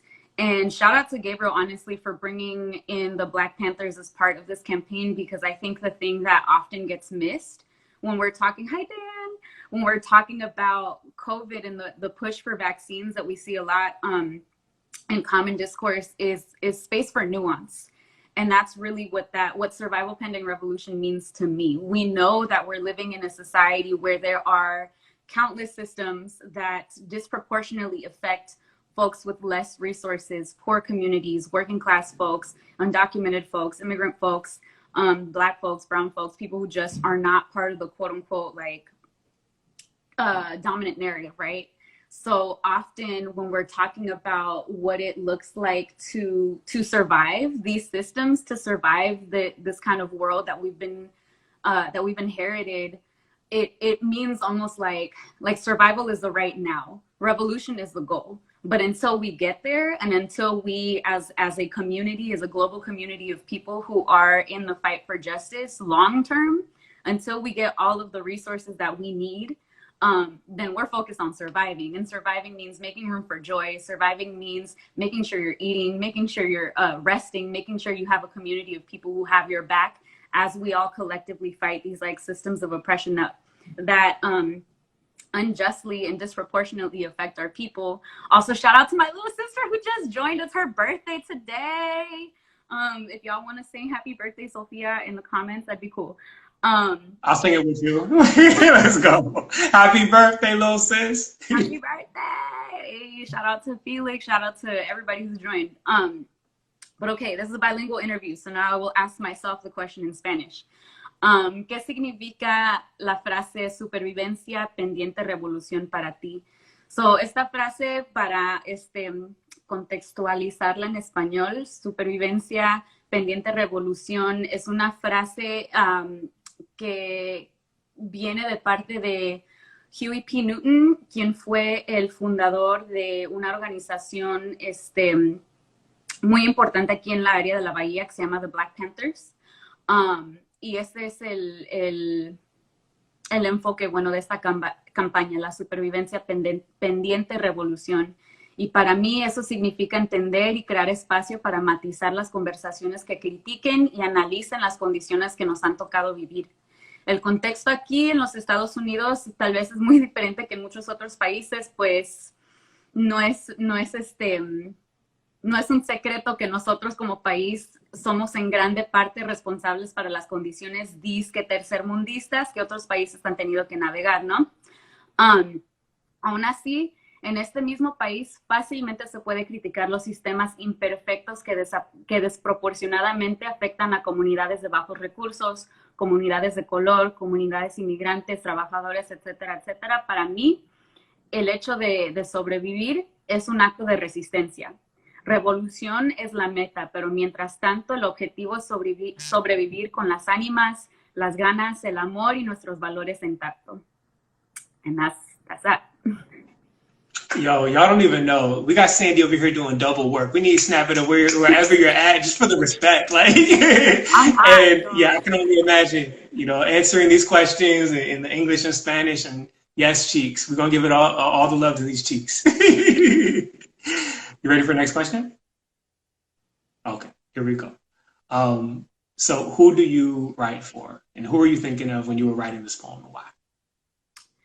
I feel like this is a question that everyone who's ever put out a poem ever in their lives has probably been asked. And I think for me, for a long time, the question would be a simple answer. But I think as I was translating all of these things in preparation for this interview today, for the first time, I was like, you know what? I write for myself. I write for myself first. I started writing when I was really young. I didn't start performing my writing until later, but at the very beginning of my journey into even journaling, it was for me as a like really shy kid who was, you know, into dance and performing arts and all this kind of stuff. I had a really hard time expressing myself and asking for what I needed. So when I was younger, writing really was a way for me to untangle all of these feelings and emotions and things and thoughts that I didn't really know what to do with. And so that's where kind of my journey in writing started. But as I've gotten older and obviously have experienced life in all of these different contexts, both here in the US, in LA, in Oakland, and abroad in Mexico, when I was living there in my adolescent years, I feel like I'm very indebted to my community. And when I say my community, I mean any and everyone who has ever stuck their neck out for me, any and everyone who has ever cared for me enough to make sure that I was good. And for me, more broadly, that means like folks who identify as Chicanas, Chicanos, Latinx, people who are a part of the Latin American diaspora, who are living in the US, people who are children of immigrants, eldest siblings, you know what I'm saying? Like all of these people that I feel I write to our experience by writing about my experience, if that makes sense. Who I was thinking of when I was writing this poem, I was more specifically thinking of my mom and my tia, who are both essential workers on a spectrum of like what it means to be an essential worker. Because my tia works for the Department of Public Health in the county of LA, which means she has a lot of access to like, if you're working a government job, you already know, you feel me?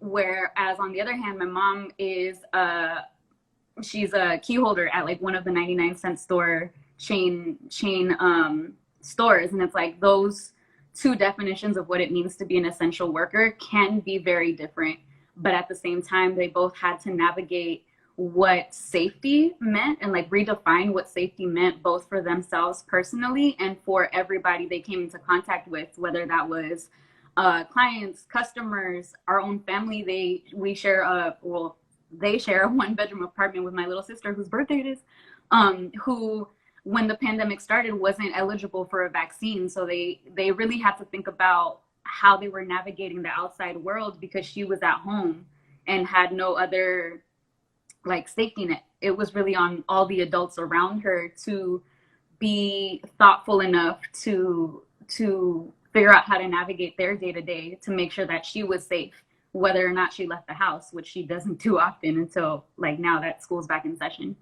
But yeah, in Spanish. All right. So, la pregunta fue, ¿para quién escribes y en qué o en quién estabas pensando al escribir este poema? Y para mí, primeramente, yo escribo para mí.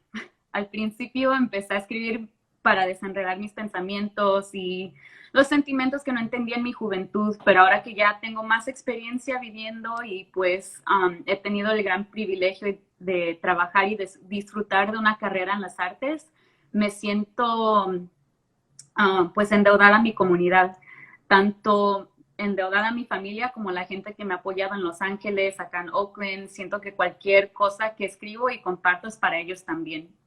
Yo escribo para documentar mi experiencia como una mujer latina, artista, hija de padres indocumentados, hermana mayor, todas las identidades que, con las, valga la redundancia, todas las identidades con las cuales yo me identifico. Pero en fin, siento que si hay algo que yo escribo que le llega a otras personas que tal vez se sientan reflejadas o reflejados en mi trabajo, pues bien. Pero también reconozco que yo soy una voz que pueda hablar acerca de estas experiencias que me han tocado vivir a mí, pero de ninguna manera pretendo ser la única voz que pueda compartir esas historias. Vivimos en un mundo en donde hay tantas, pero tantas personas escribiendo poesía contemporánea, y honestamente es un honor y un placer compartir este arte con esas personas también. I see y'all for joining. What's good? What's up? Gabriel Perezcano, I see you. Yeah. Yeah.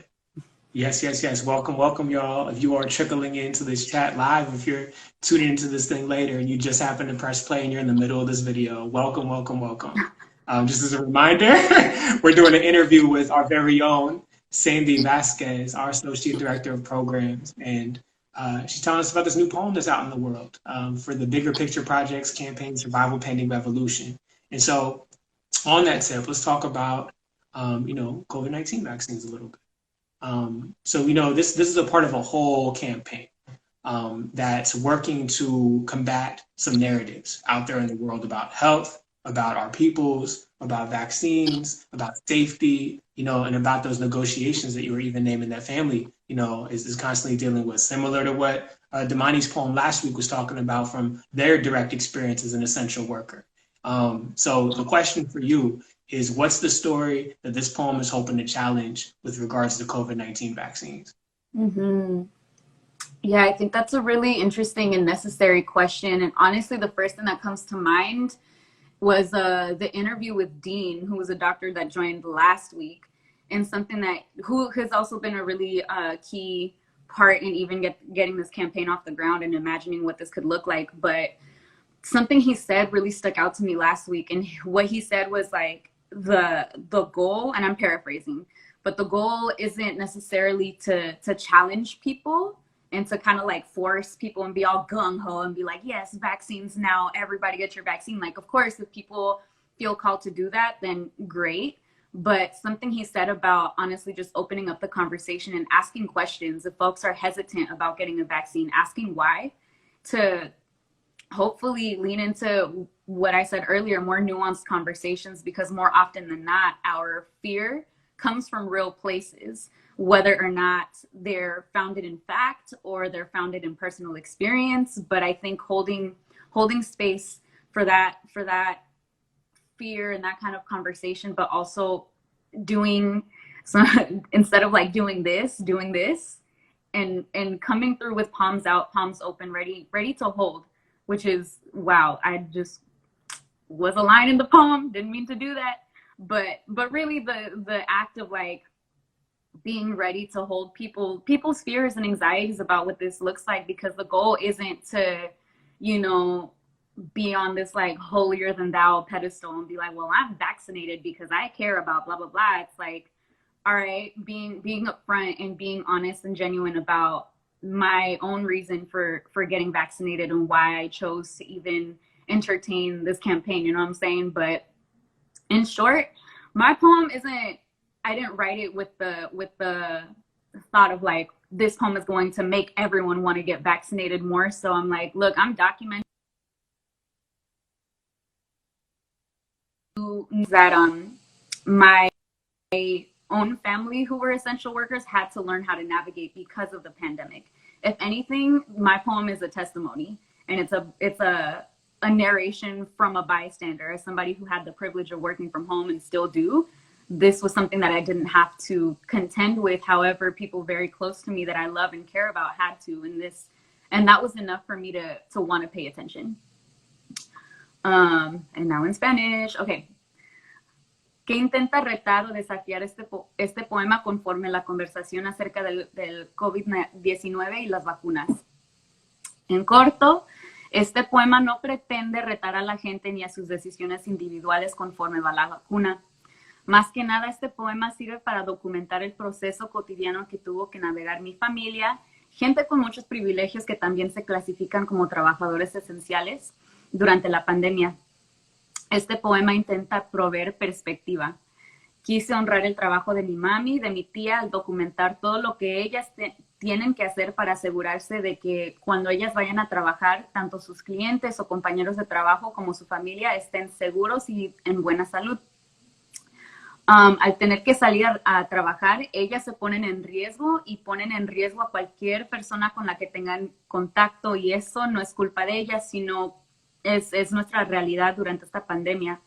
Y al enfocarme en eso, tengo la esperanza de que la gente que vea este video pueda reflexionar un poquito más con el fin de tomar acción como parte de una colectiva en vez de navegar sus vidas solamente como un individuo, porque al fin y al cabo esta es una crisis humanitaria y nosotros tenemos una responsabilidad a nuestra comunidad global, ya sea usando un cubreboca o vacunándose o como sea, pero más que nada este poema es un testimonio de parte mío para documentar las realidades de mi familia ahora que ellas tienen que navegar la pandemia como trabajadoras esenciales.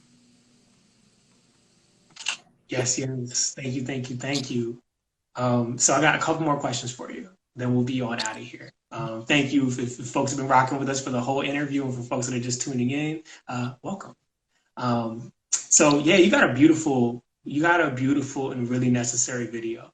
You know, I'm even thinking of just kind of like this motion, you know, kind of like hitting in the video. And it's beautiful. You know, it's like, oh, what? Like, we don't, I think poets often get that opportunity to kind of like make work in collaboration, you know, with other folks. And you know that I'm team, I can't wait till we get like all the projects from Sandy. So the question is like, what was it like to make the video? What's it like to see it now? Yeah. Shout out to this moment. Shout out to Layla who helped with the video treatment too. Thank you so much. Yeah, she like is not a native Spanish speaker or anything like that, so she like Google translated the whole poem and like ran it by me and was the whole thing. But yeah, y'all, it was like a day-long thing. The whole production team. This is also like we're still in the middle of a pandemic, but this was like earlier on. People were just starting to get vaccinated. I had all kinds of people I had never met before in my apartment. Because my family, my mom and my tia, who I talk about in my poem, live in LA, they had to cast like actors that I didn't know that I was meeting for the first time to play them in the poem or like in the video. So even doing things like leaning on the person's like lap or that moment of just like all of us standing really close together, it was like difficult because on the one hand it's like, damn, I'm trusting that everybody's vaccinated and everybody's taking the like precautions necessary because we're in the middle of this pandemic. But it was also just like, because it was a video that like the audio is such a big part of the video, we had to film just like the visuals and then the audio separately, which is something that I had never had to do before. And also I had to do the whole thing in Spanish. Like, oh my God. And if you've been here, you see that I'm like looking at this Google Doc because I translated everything beforehand because I get so nervous. Shout out to the homie Julio, I see you. But yeah, it was really hard. But now watching the video, I'm like, whoa, it's really beautiful to see somebody's vision. So the person who was in charge of the video treatment, to get to see their vision actually played out and then have my words on top of it feels really surreal, but it's very, very beautiful. And I hope that whoever needs to see it sees it and that it shifts something in the ways that they're deciding to navigate the world in this like new weird reality that we're in. But yeah, all right. Question in Spanish now. Okay. ¿Cuál fue tu experiencia grabando el video y cómo se siente verlo ahora que ya está finalizado? So, fue un proceso súper arduo que honestamente no me esperaba. Nos pasamos todo el día grabando en mi apartamento y aparte tuvimos que grabar el audio separado del video y eso es algo que yo nunca había hecho. Y claro, aunque yo me considere bilingüe, siento que no tengo dominio sobre el idioma al 100 y siempre estoy bien nerviosa cuando tengo que escribir o hablar solamente en español. Como mi familia vive en Los Ángeles, pues también las personas que están en el video no son parte de mi familia, pero fueron contratadas como actrices para actuar la parte de mi mamá y de mi tía.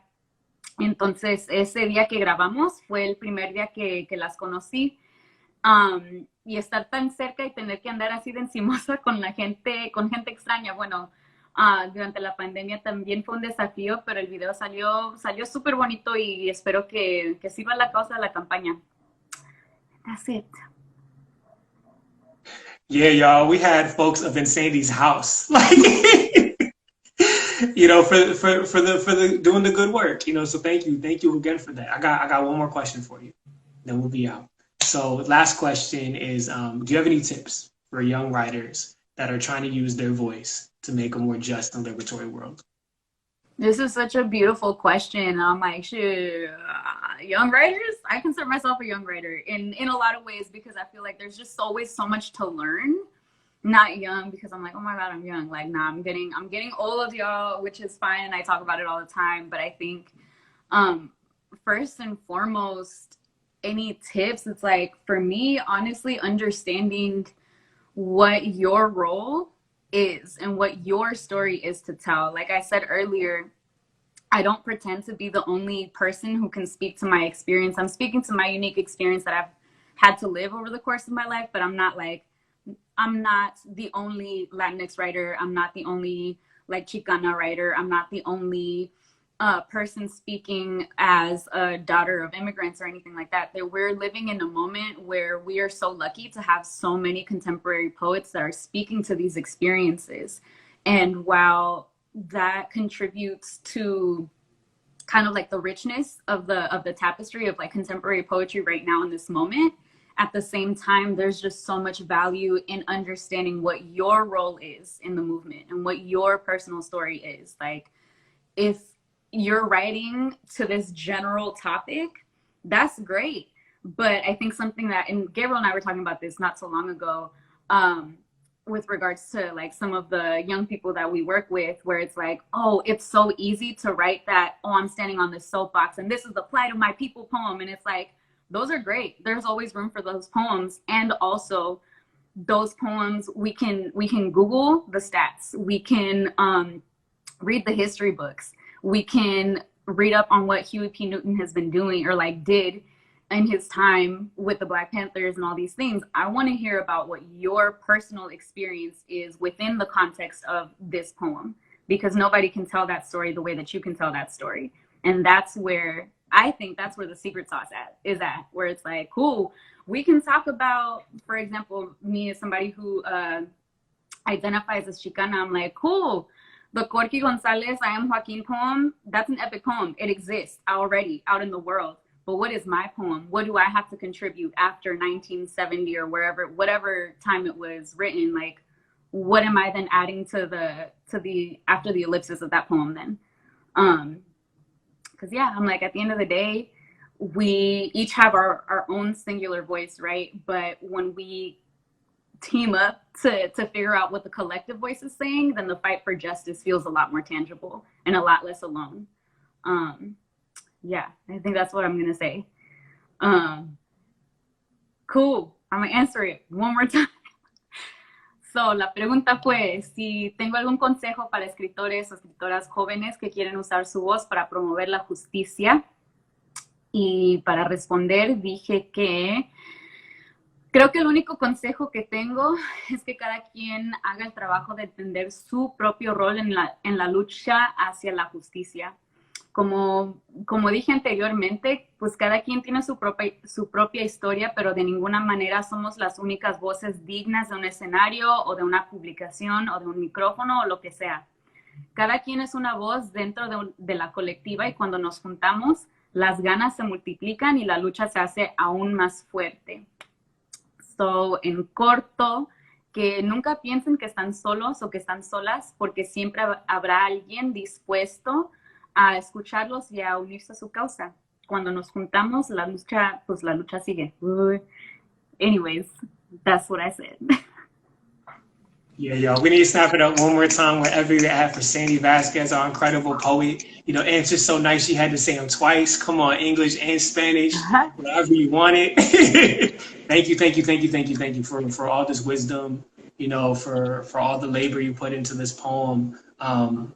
And for real, that particular work of how do we, you know, do as poets are supposed to do it and put it in our language so that it really resonates deeply with our community, you know, and it's work. So thank you for your commitment to that always, and deeply appreciate you. And also want to shout out to close out this interview. If you haven't watched Sandy's video, watch that joint. It's on the You Speaks Instagram. It's on the You Speaks YouTube page. If it resonates with you, share it with somebody. Share it with your peoples, and help get out the good word.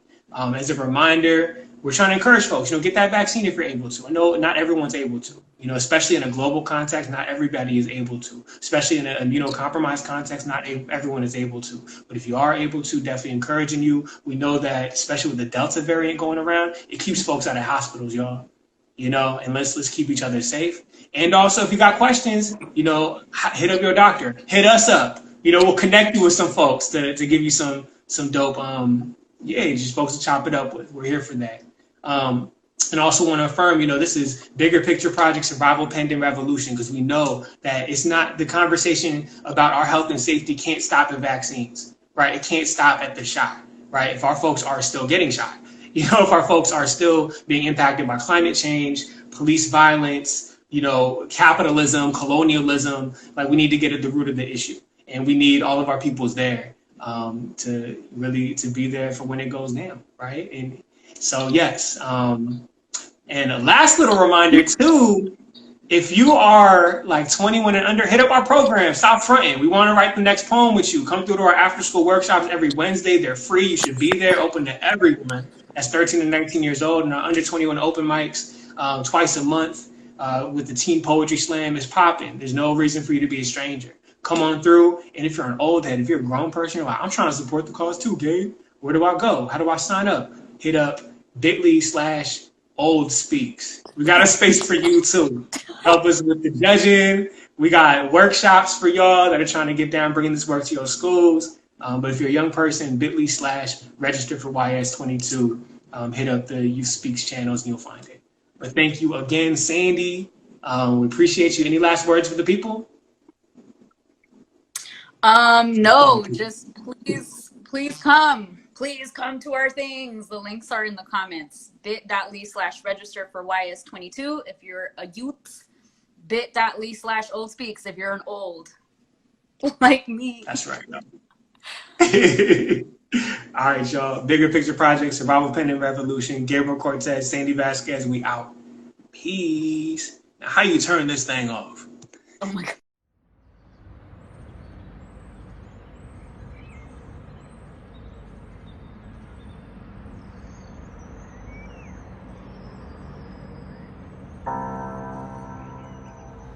Cuando se siente que los cuerpos se multiplican cada segundo, cuando el aire se empieza a sentir tan peligroso como lo es esencial, le mando mensaje a mi familia, cada quien navegando lo suyo lo mejor que pueden.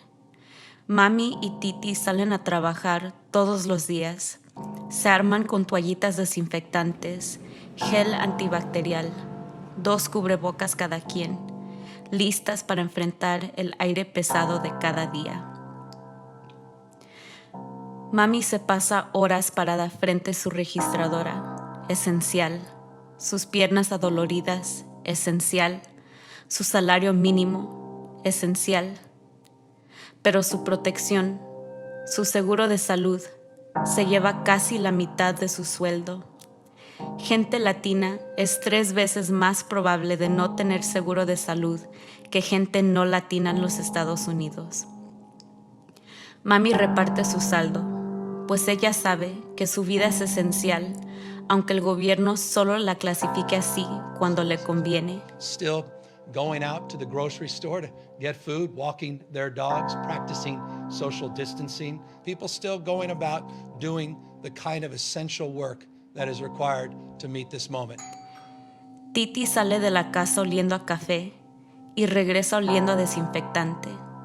Al entrar al apartamento, alguien abre la puerta mientras alguien más le pasa toallas desinfectantes que rápidamente pasa sobre cualquier parte de su cuerpo que haya sido expuesto al virus. Le pregunto que cómo se siente ser trabajadora esencial y me responde, Es un honor servir a mi comunidad. En el primer mes de distribución, el acceso a las vacunas se dio mayormente a las comunidades menos afectadas por el virus. Gente que tiene seguro, que tiene trabajo fijo, sin tener que arriesgarse todos los días. Mi titi es una de pocas personas bilingües asignadas al sitio de vacunación masivo en medio de una comunidad migrante, donde más de 1,000 personas se vacunan día por día. Titi sale a trabajar con manos abiertas, listas para atender las preguntas y ansiedades que tenga la gente que ella sirve, la gente obrera, indocumentada, inmigrante.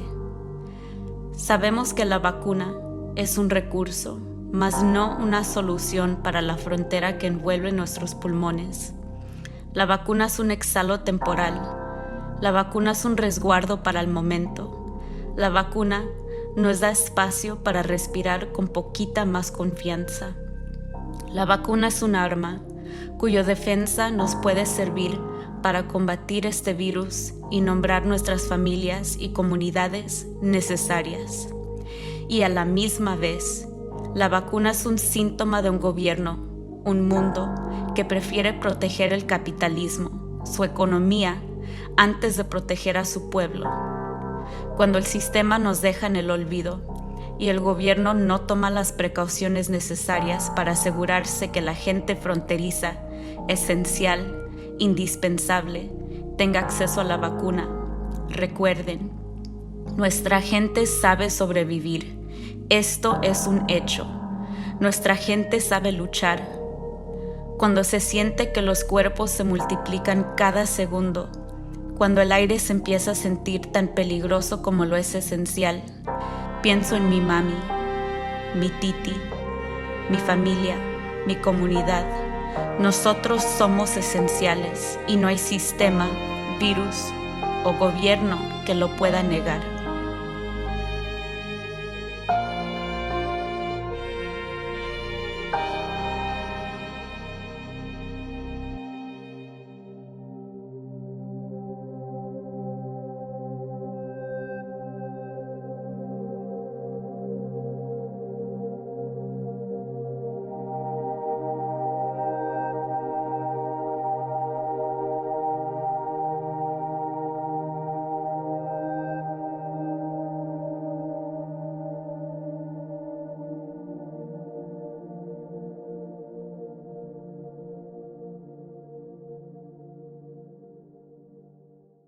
What's up, y'all? My name is Gabriel Cortez. I'm the Director of Programs over here at You Speaks, and I'm super excited to get to introduce you to another week of Survival Pending Revolution. That's right, the Bigger Picture Project is back and better than ever with another week of new poems that we're going to be dropping and sharing out to the world. And I see our poet who we're celebrating today. He's got the new poem video just joined the stream, so I'm gonna bring them on in a second. But before we do that, I wanted to give you all a reminder: what is Survival Pending Revolution? So it's a campaign that we've been doing for a long time, known as the Bigger Picture Project, and we are here to combat structural violence by using our voices. Because we acknowledge that things like type 2 diabetes, things like police violence, things like climate change, things that disproportionately impact Black communities, Latinx, Indigenous communities, Pacific Islander communities, are caused by things that are human-made. And because they're human-made, we can use our voices to rise up and change those conditions. So that's what we're talking about today. We got a new poetry video just released to the world. Check our YouTube channel. It's going to be on Instagram real soon if it isn't already. And without further ado, I'm super excited to get to introduce the poet herself, our very own, hailing from Richmond, the raw talent legacy in the building, Sierra Gervais. So I'm going to go ahead and invite you, Cece, on over to the chat so we can get this thing popping.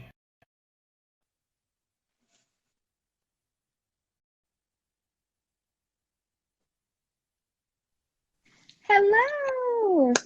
Hello, friend. How you doing today? I'm good. How are you? I'm good. So good to see you. Y'all don't know, but this is the homie right here, and I haven't seen her in a long time. Like over a year? No, can be. Yes. Hasn't been that long? I mean, it hasn't been that long since we've been on a call, but it's been a minute. For sure.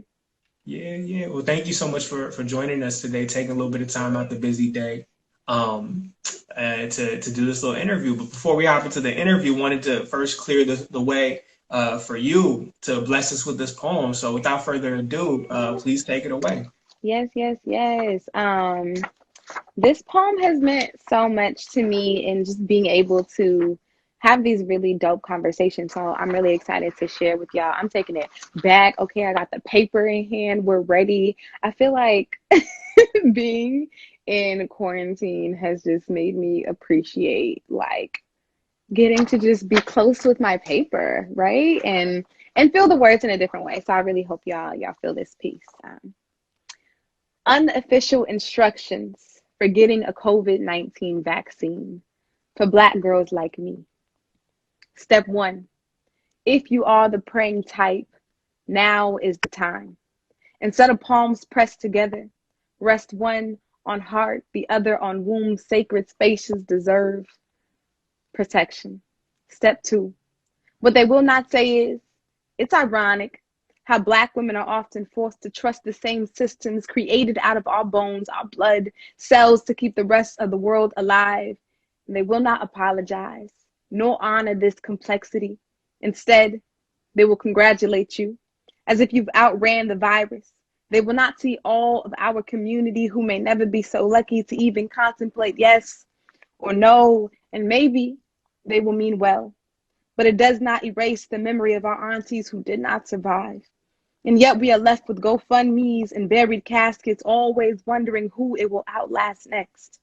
I heard 3 Black women geneticists say, this vaccine is not a weapon against Black folk, rather, the lack of access and education is, anti-Blackness is, Jim Crow, Black codes, eugenics, capitalism, misogyny, every system harvesting our brilliance in an attempt to create a world by us, without us. Step 3, perhaps you will be like me, already dizzied in the body, immediately questioning afterwards, replaying yourself 6 months ago, a Black woman so hell-bent against allowing anything inside my temple, and yet the story is so simple, which is to say, I fear that my body may be shifting. But the vaccine is one form of protection against one kind of virus, pretend tasers, slipping prayers, and a growing mortality rate for our mothers. Beds turn gravesite, Breonna Taylor, Alteria Woods, Black girls as young as 7 and as old as 90 are police targets if we ain't ladylike.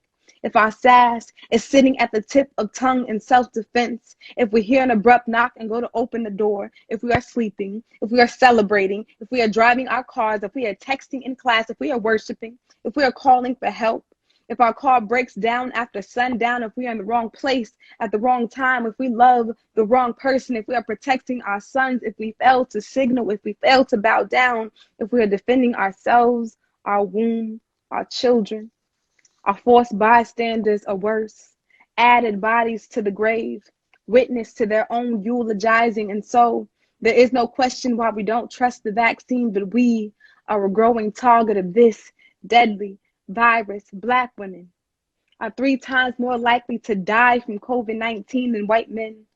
So here's to 1. Black and Latinx folks are getting vaccinated at about half the rate of white folks in the US. 2, Black Americans experience poverty at 2.5 times the rate of white Americans. Fact. Violence is bred in poverty. Fact. Police surveil Black and brown communities like we still on a plantation on the big house. 3, Black women are 1.4 times more likely to be killed by police than white women. And how many people had to die to finalize these statistics? Dear Black women, tell me, what isn't already against us? What haven't we already defeated? They call us the undesirables because they want our blood and to burn our bones, but we are Lazarus. This vaccine is not a weapon formed against us, no, even though this country was absolutely weaponized against us. And yet look at us, soldiers, ready for war, yet deserving, fighting for the day we can lay our weapons down. Ashe. Ashe. wherever you're at, whenever you're tuning into this, whether you're live with us right now or tapping into this thing in the future, I need you to snap it up for real. Show love to the poet we receive and we are blessed. Thank you so much, Cece, for that. Definitely. Yes. So cool. Let's go ahead and get this interview started. Thank you for letting the poem be the first word in the conversation. Call me by dear CC Dance. Always. So let's get to know you a little bit. Like let's bless folks with the story. Like how did you arrive here? Writing this poem, with the early beginnings as the poet, whether it was in Raw Talent or when I remember encountering you in the college slam days. Like how did you go from there to poet laureate of Richmond to writing a poem, about COVID-19 vaccines? Yeah, so it started in 1993. I'm just playing. So I was introduced to poetry like straight up as a healing art when I was a second grader. I experienced a lot of just trauma really early on, a lot of just sadness that I didn't have the words to deal with. And so I had this really dope mentor who is still a part of my life now. His name is Dwight, where he used to just be like, all right, write to this, anything. It would just be super random. And back then I was like, oh, poems have to rhyme. That's what makes them poems. So all my poems were a hot mess. And I told my family to burn them, but they are still here in lots of folders. But so that's sort of how it started, as just like a very clear, I struggled to communicate as a child, and so folks gifted me poetry. It became more of like a lifestyle when I got to high school, and I got to be a part of this super dope organization called Raw Talent, which stands for Richmond Artists with Talent, founded by Molly Rayner and Dante Clark, two out of this world human beings who are deeply family. And in that, I was a freshman going straight into Raw Talent. And it's funny because I remember they used to tell me all the time, I would write these really dark, intense poems, and then I would laugh. I would just chuckle after the poem was over and be like, that's all, that was my poem. And they're like, is she okay?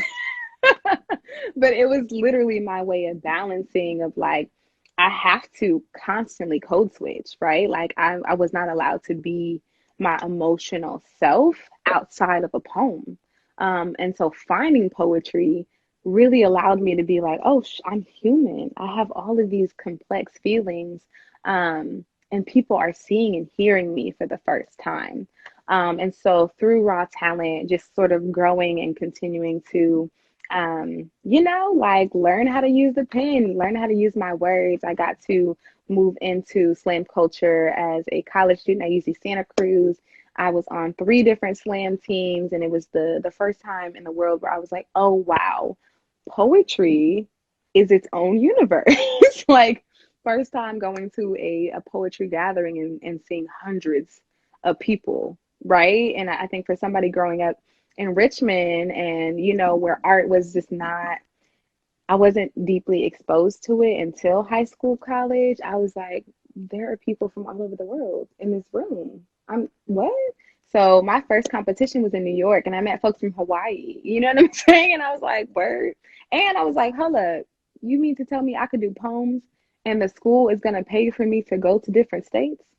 Let's do it every year. I'm here for it. So that's kind of how that got started. Once I graduated, I actually got to be a part of the Root Slam, very much my second home, and got to be on the very first slam team of the Root Slam, and just it was nothing but family. And especially during that time, I was grieving the loss of somebody very close to me, and so poetry literally birthed this dynamic family that held me in ways that I never knew that people could hold you that way, right? And so just deeply blessed because of writing, right? Because of storytelling in this way.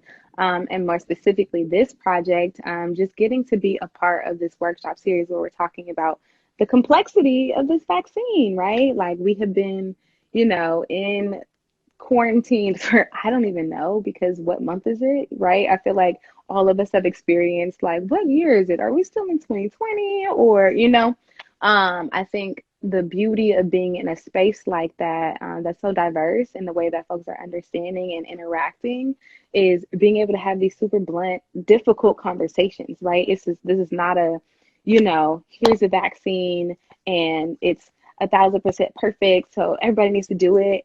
It was like, no, let's talk about the medical racism that Black folks have experienced, right? Like, let's also talk about, how difficult it is to make this decision, right? And let's talk about how awkward and uncomfortable it is to have these conversations with family members, right? And unfortunately, many of us have lost folks to this virus, right? Having to really process the death of my aunt during the writing process is like, damn, like it becomes more real when it hits you as an individual, right, in your particular community. And so it's just been a really necessary part of the way that I've been able to talk about it with family.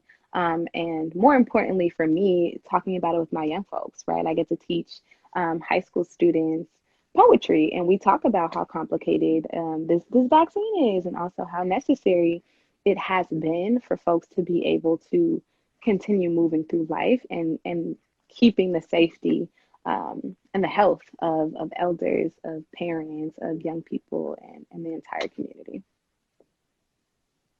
Absolutely. Thank you so much for blessing us with the Thank biography, you. for real. And like, it's so amazing to know you with those different kind of like different moments, just kind of like in the history and to be here together. And thank you so much for bringing, our loved ones and specifically your auntie into this space too with this poem and just the telling of story. While we're thinking kind of in that historical place. So it's like, yeah, the campaign's called Survival Pending Revolution. No secret, inspired by the Black Panthers, the writing of Huey P. Newton, and the radical work that they've been doing and continue to do for community, for our health and well-being, right? So yeah, what does the phrase survival pending revolution mean to you? Yeah, I love the phrasing of this. I think in the most simple of terms, right, is that we literally can't survive if we're not thinking of revolutionary ways to move through these things, right? So much of our survival is one, processing grief on a consistent basis, right? We're losing so many people. Two is to deal with the complexities of having a vaccine, right? Like this, we have access to something that is it's complicated and yet is also literally saving lives.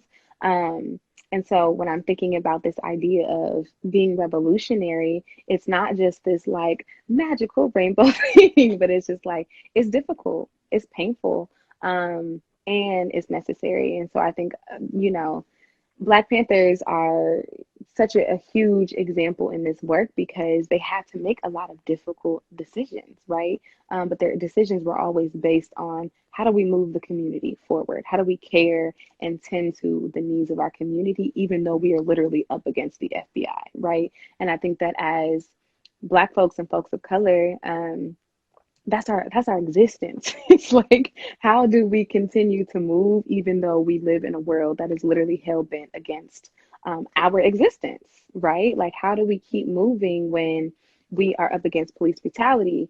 As Black women, we are up against like forces of sexual abuse, like just all of these different things constantly being thrown at us, that it's gonna take revolutionary, difficult answers to continue to combat all the different things that we go through, which I think that was what I was trying to get at in the poem, is that none of these are easy answers, right? It's all these awkward, uncomfortable, but necessary things. Absolutely. Thank you so much for breaking that down. Ready for the next question? Yeah. Okay. So next question. So, kind of continuing on that same train of thought. What is the story that this poem is trying to challenge with regards to COVID-19 vaccines? Or what's the narrative it's trying to disrupt? Yeah, I think that, and what we talked a lot about was like, it's just, we have to talk about the nuance. It can't just be like, get the vaccine, and that's it.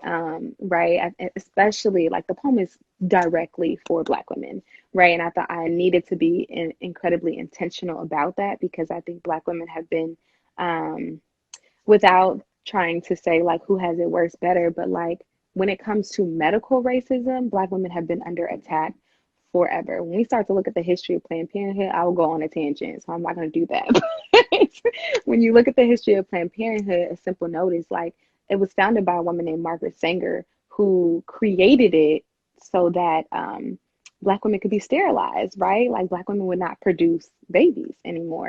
And so when we're asking Black women, hey, get the vaccine, hey, do this, hey, do that, we have to be in conversation about why folks are afraid, right? Why folks are not trusting, right? And then we talk about Black mortality rates. We talk about our Black mamas who, like, there's such a large number of folks who don't make it off the table, right? Or who have so many different complications, and we're not believed when we say we're in pain, right? On the most basic level, to where there's been so many studies where doctors admit, yeah, we just assume that Black women are lying about their pain in the most blunt way. We just assume Black women are lying because there's this weird misconception that our pain levels are different, and that we should just take it. And, I feel like that goes back to, I feel like everything goes back to slavery, but this idea that Black women were being abused at such high rates that it was just like, you know, um, it is what it is. Like y'all should be used to this in a sense, right? And so I feel like the poem is really just trying to say, like, we need to be so much more tender in the way that we're addressing the conversation, specifically, I think everybody, but specifically Black women, because it hits in a vastly different way, right? And of course, you have all these, videos and all kinds of things that are very like, just anti, but in ways that are not helpful, that really just add to people's fear. Instead of just being like, hey, let's be tender in the way that we're talking about this.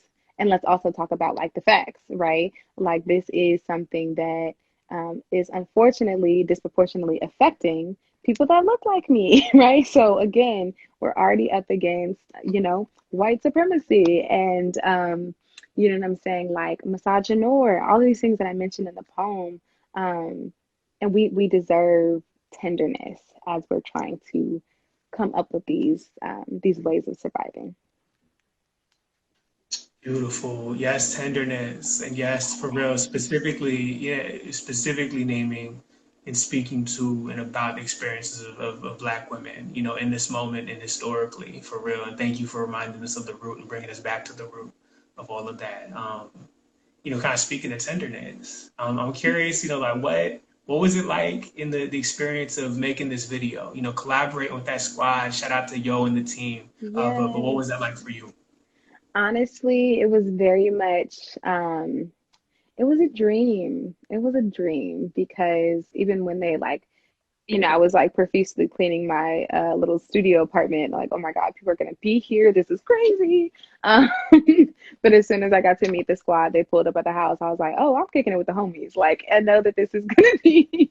And that was my first time, like, literally meeting these folks in person. And I was like, welcome to my home. But it was such a dynamic experience in the way that they turned my like I don't even know how to explain it. They turned my physical home into a manifestation of my poem.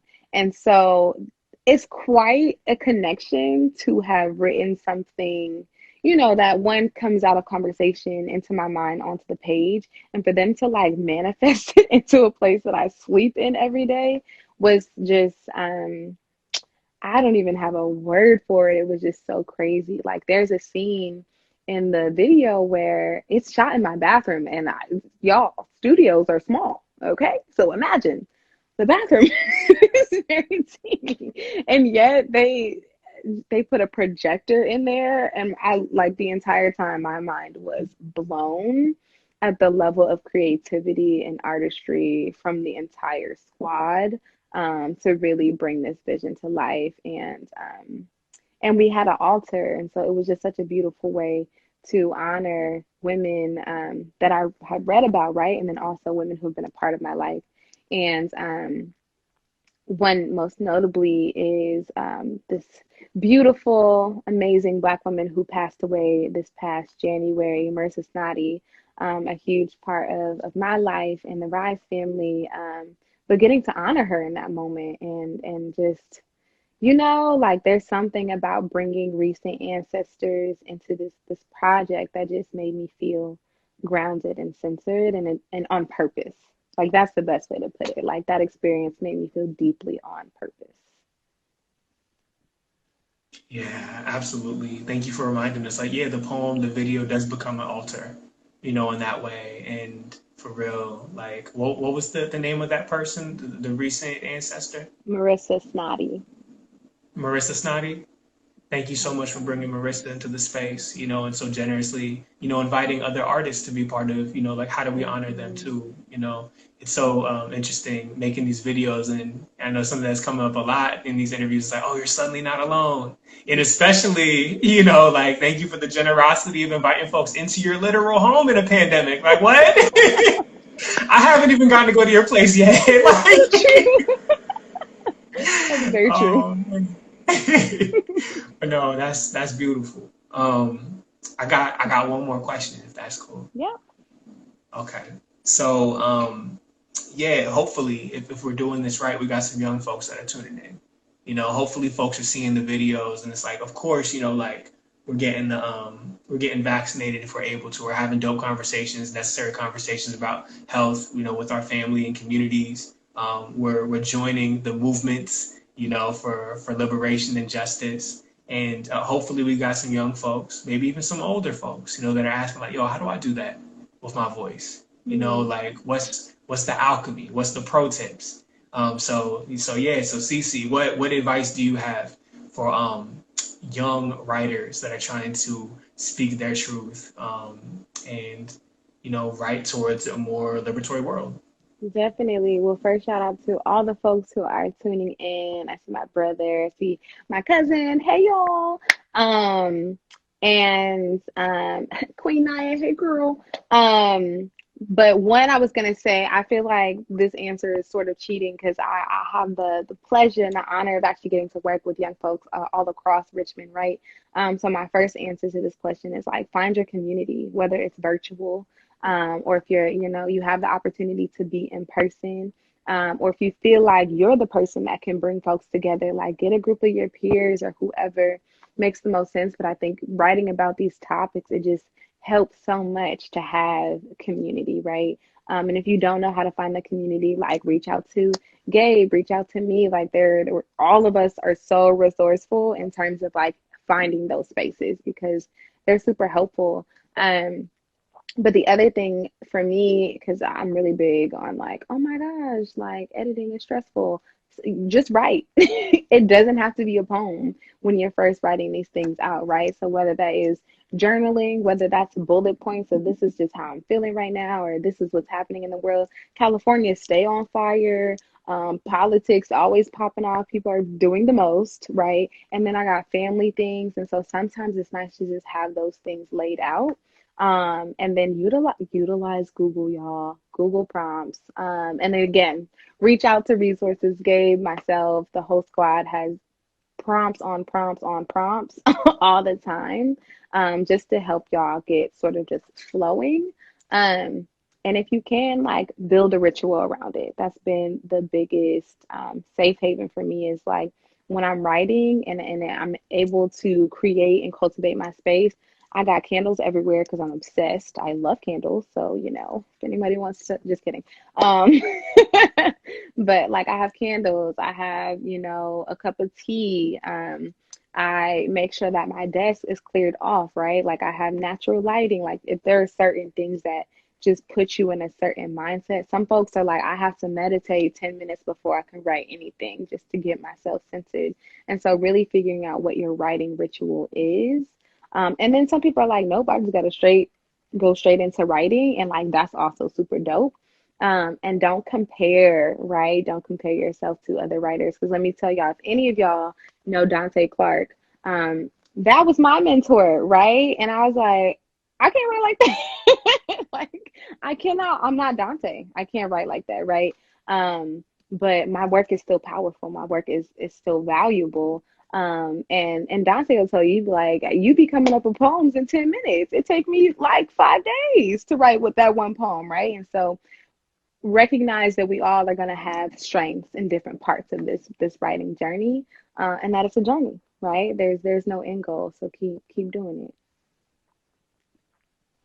Yes, y'all, dropping all the gems on it. And I saw the hearts going off. Folks in the video checking in with us later won't be able to see those, but it was a plume. It was an eruption of hearts, very necessary too. Let's give our incredible poets, our incredible organizers, our incredible educators, just like Sierra Javed, their flowers. Like you deserve it all. Like, thank you for real for being in this interview right now, for making this blessing us with this beautiful poem. If y'all haven't already, please go check that thing out. The full version out on YouTube, youtube.com/Youth Speaks. It should be on our Instagram or whatever social media exists in your time of watching this. I'm like, we're trying to make an archive right now. And just like Cece said, don't be a stranger. Like hit us up. We really want to. We work deeply in community. We want to introduce you to your cousins, to all your siblings. And on that tip, I want to invite folks. While we're in this 2021-2022 school year, programmatic year, come on through to You Speaks things. We got an open mic and a slam this Friday, happening twice a month. We got workshops every Wednesday. It's all free. You don't got to be just in the Bay. Of course, we want our folks in the Bay, right? But you can be tuning in from all over the world. As long as you're 13 and 19, come on down. Don't be a stranger and build with us. But with that said, Bigger Picture Project, Survival Pending Revolution. Y'all got some work to do. Get that vaccine if you haven't already. And also know that the work doesn't end with the shot. You feel me? The work continues. And appreciate y'all. And hope y'all have a good rest of your morning, evening, afternoon. All of it. Thanks, Cece. Peace, y'all. Bye, guys. Bye.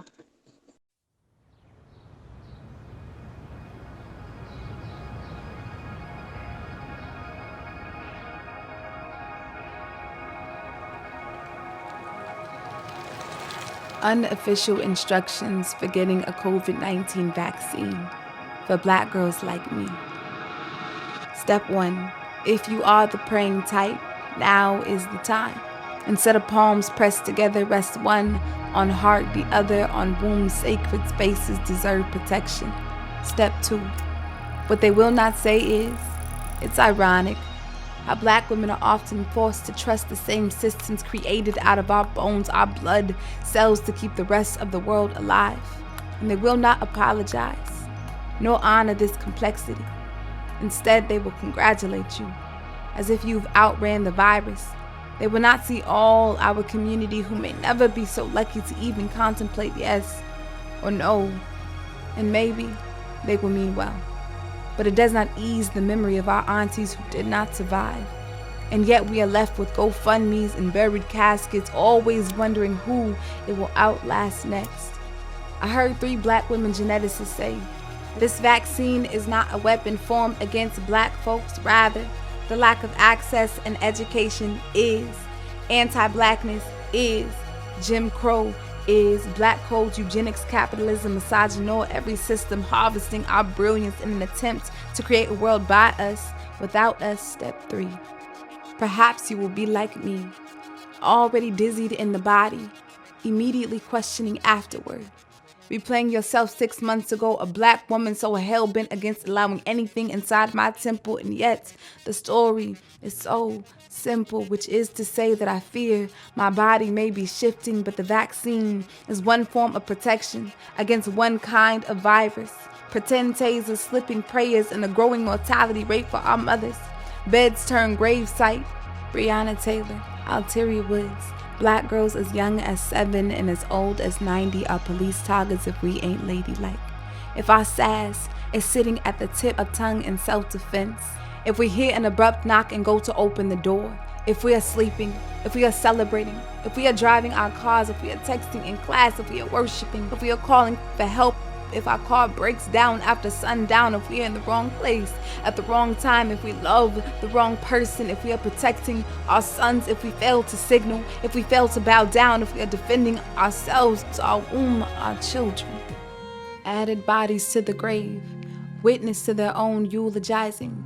And so there is no question why we don't trust the vaccine, but we are a growing target of this deadly virus. Black women are 3 times more likely to die from COVID-19 than white men. So here's to 1. Black and Latinx folks are getting vaccinated about half the rate of white folks in the U.S. 2. Black Americans experience poverty at 2.5 times the rate of white Americans. Fact. Violence is bred in poverty. Fact. Police surveil black and brown communities like we're still on a plantation or in the big house 3. Black women are 1.4 times more likely to be killed by police than are white women. And how many people had to die to finalize these statistics? Dear black women, tell me, what isn't already against us? What haven't we already defeated? They call us the undesirables because they want our blood and to burn our bones, but we are Lazarus. This vaccine is not a weapon formed against us, no, even though this country was absolutely weaponized against us. And yet look at us, soldiers, ready for war, yet deserving, fighting for the day we can lay our weapons down.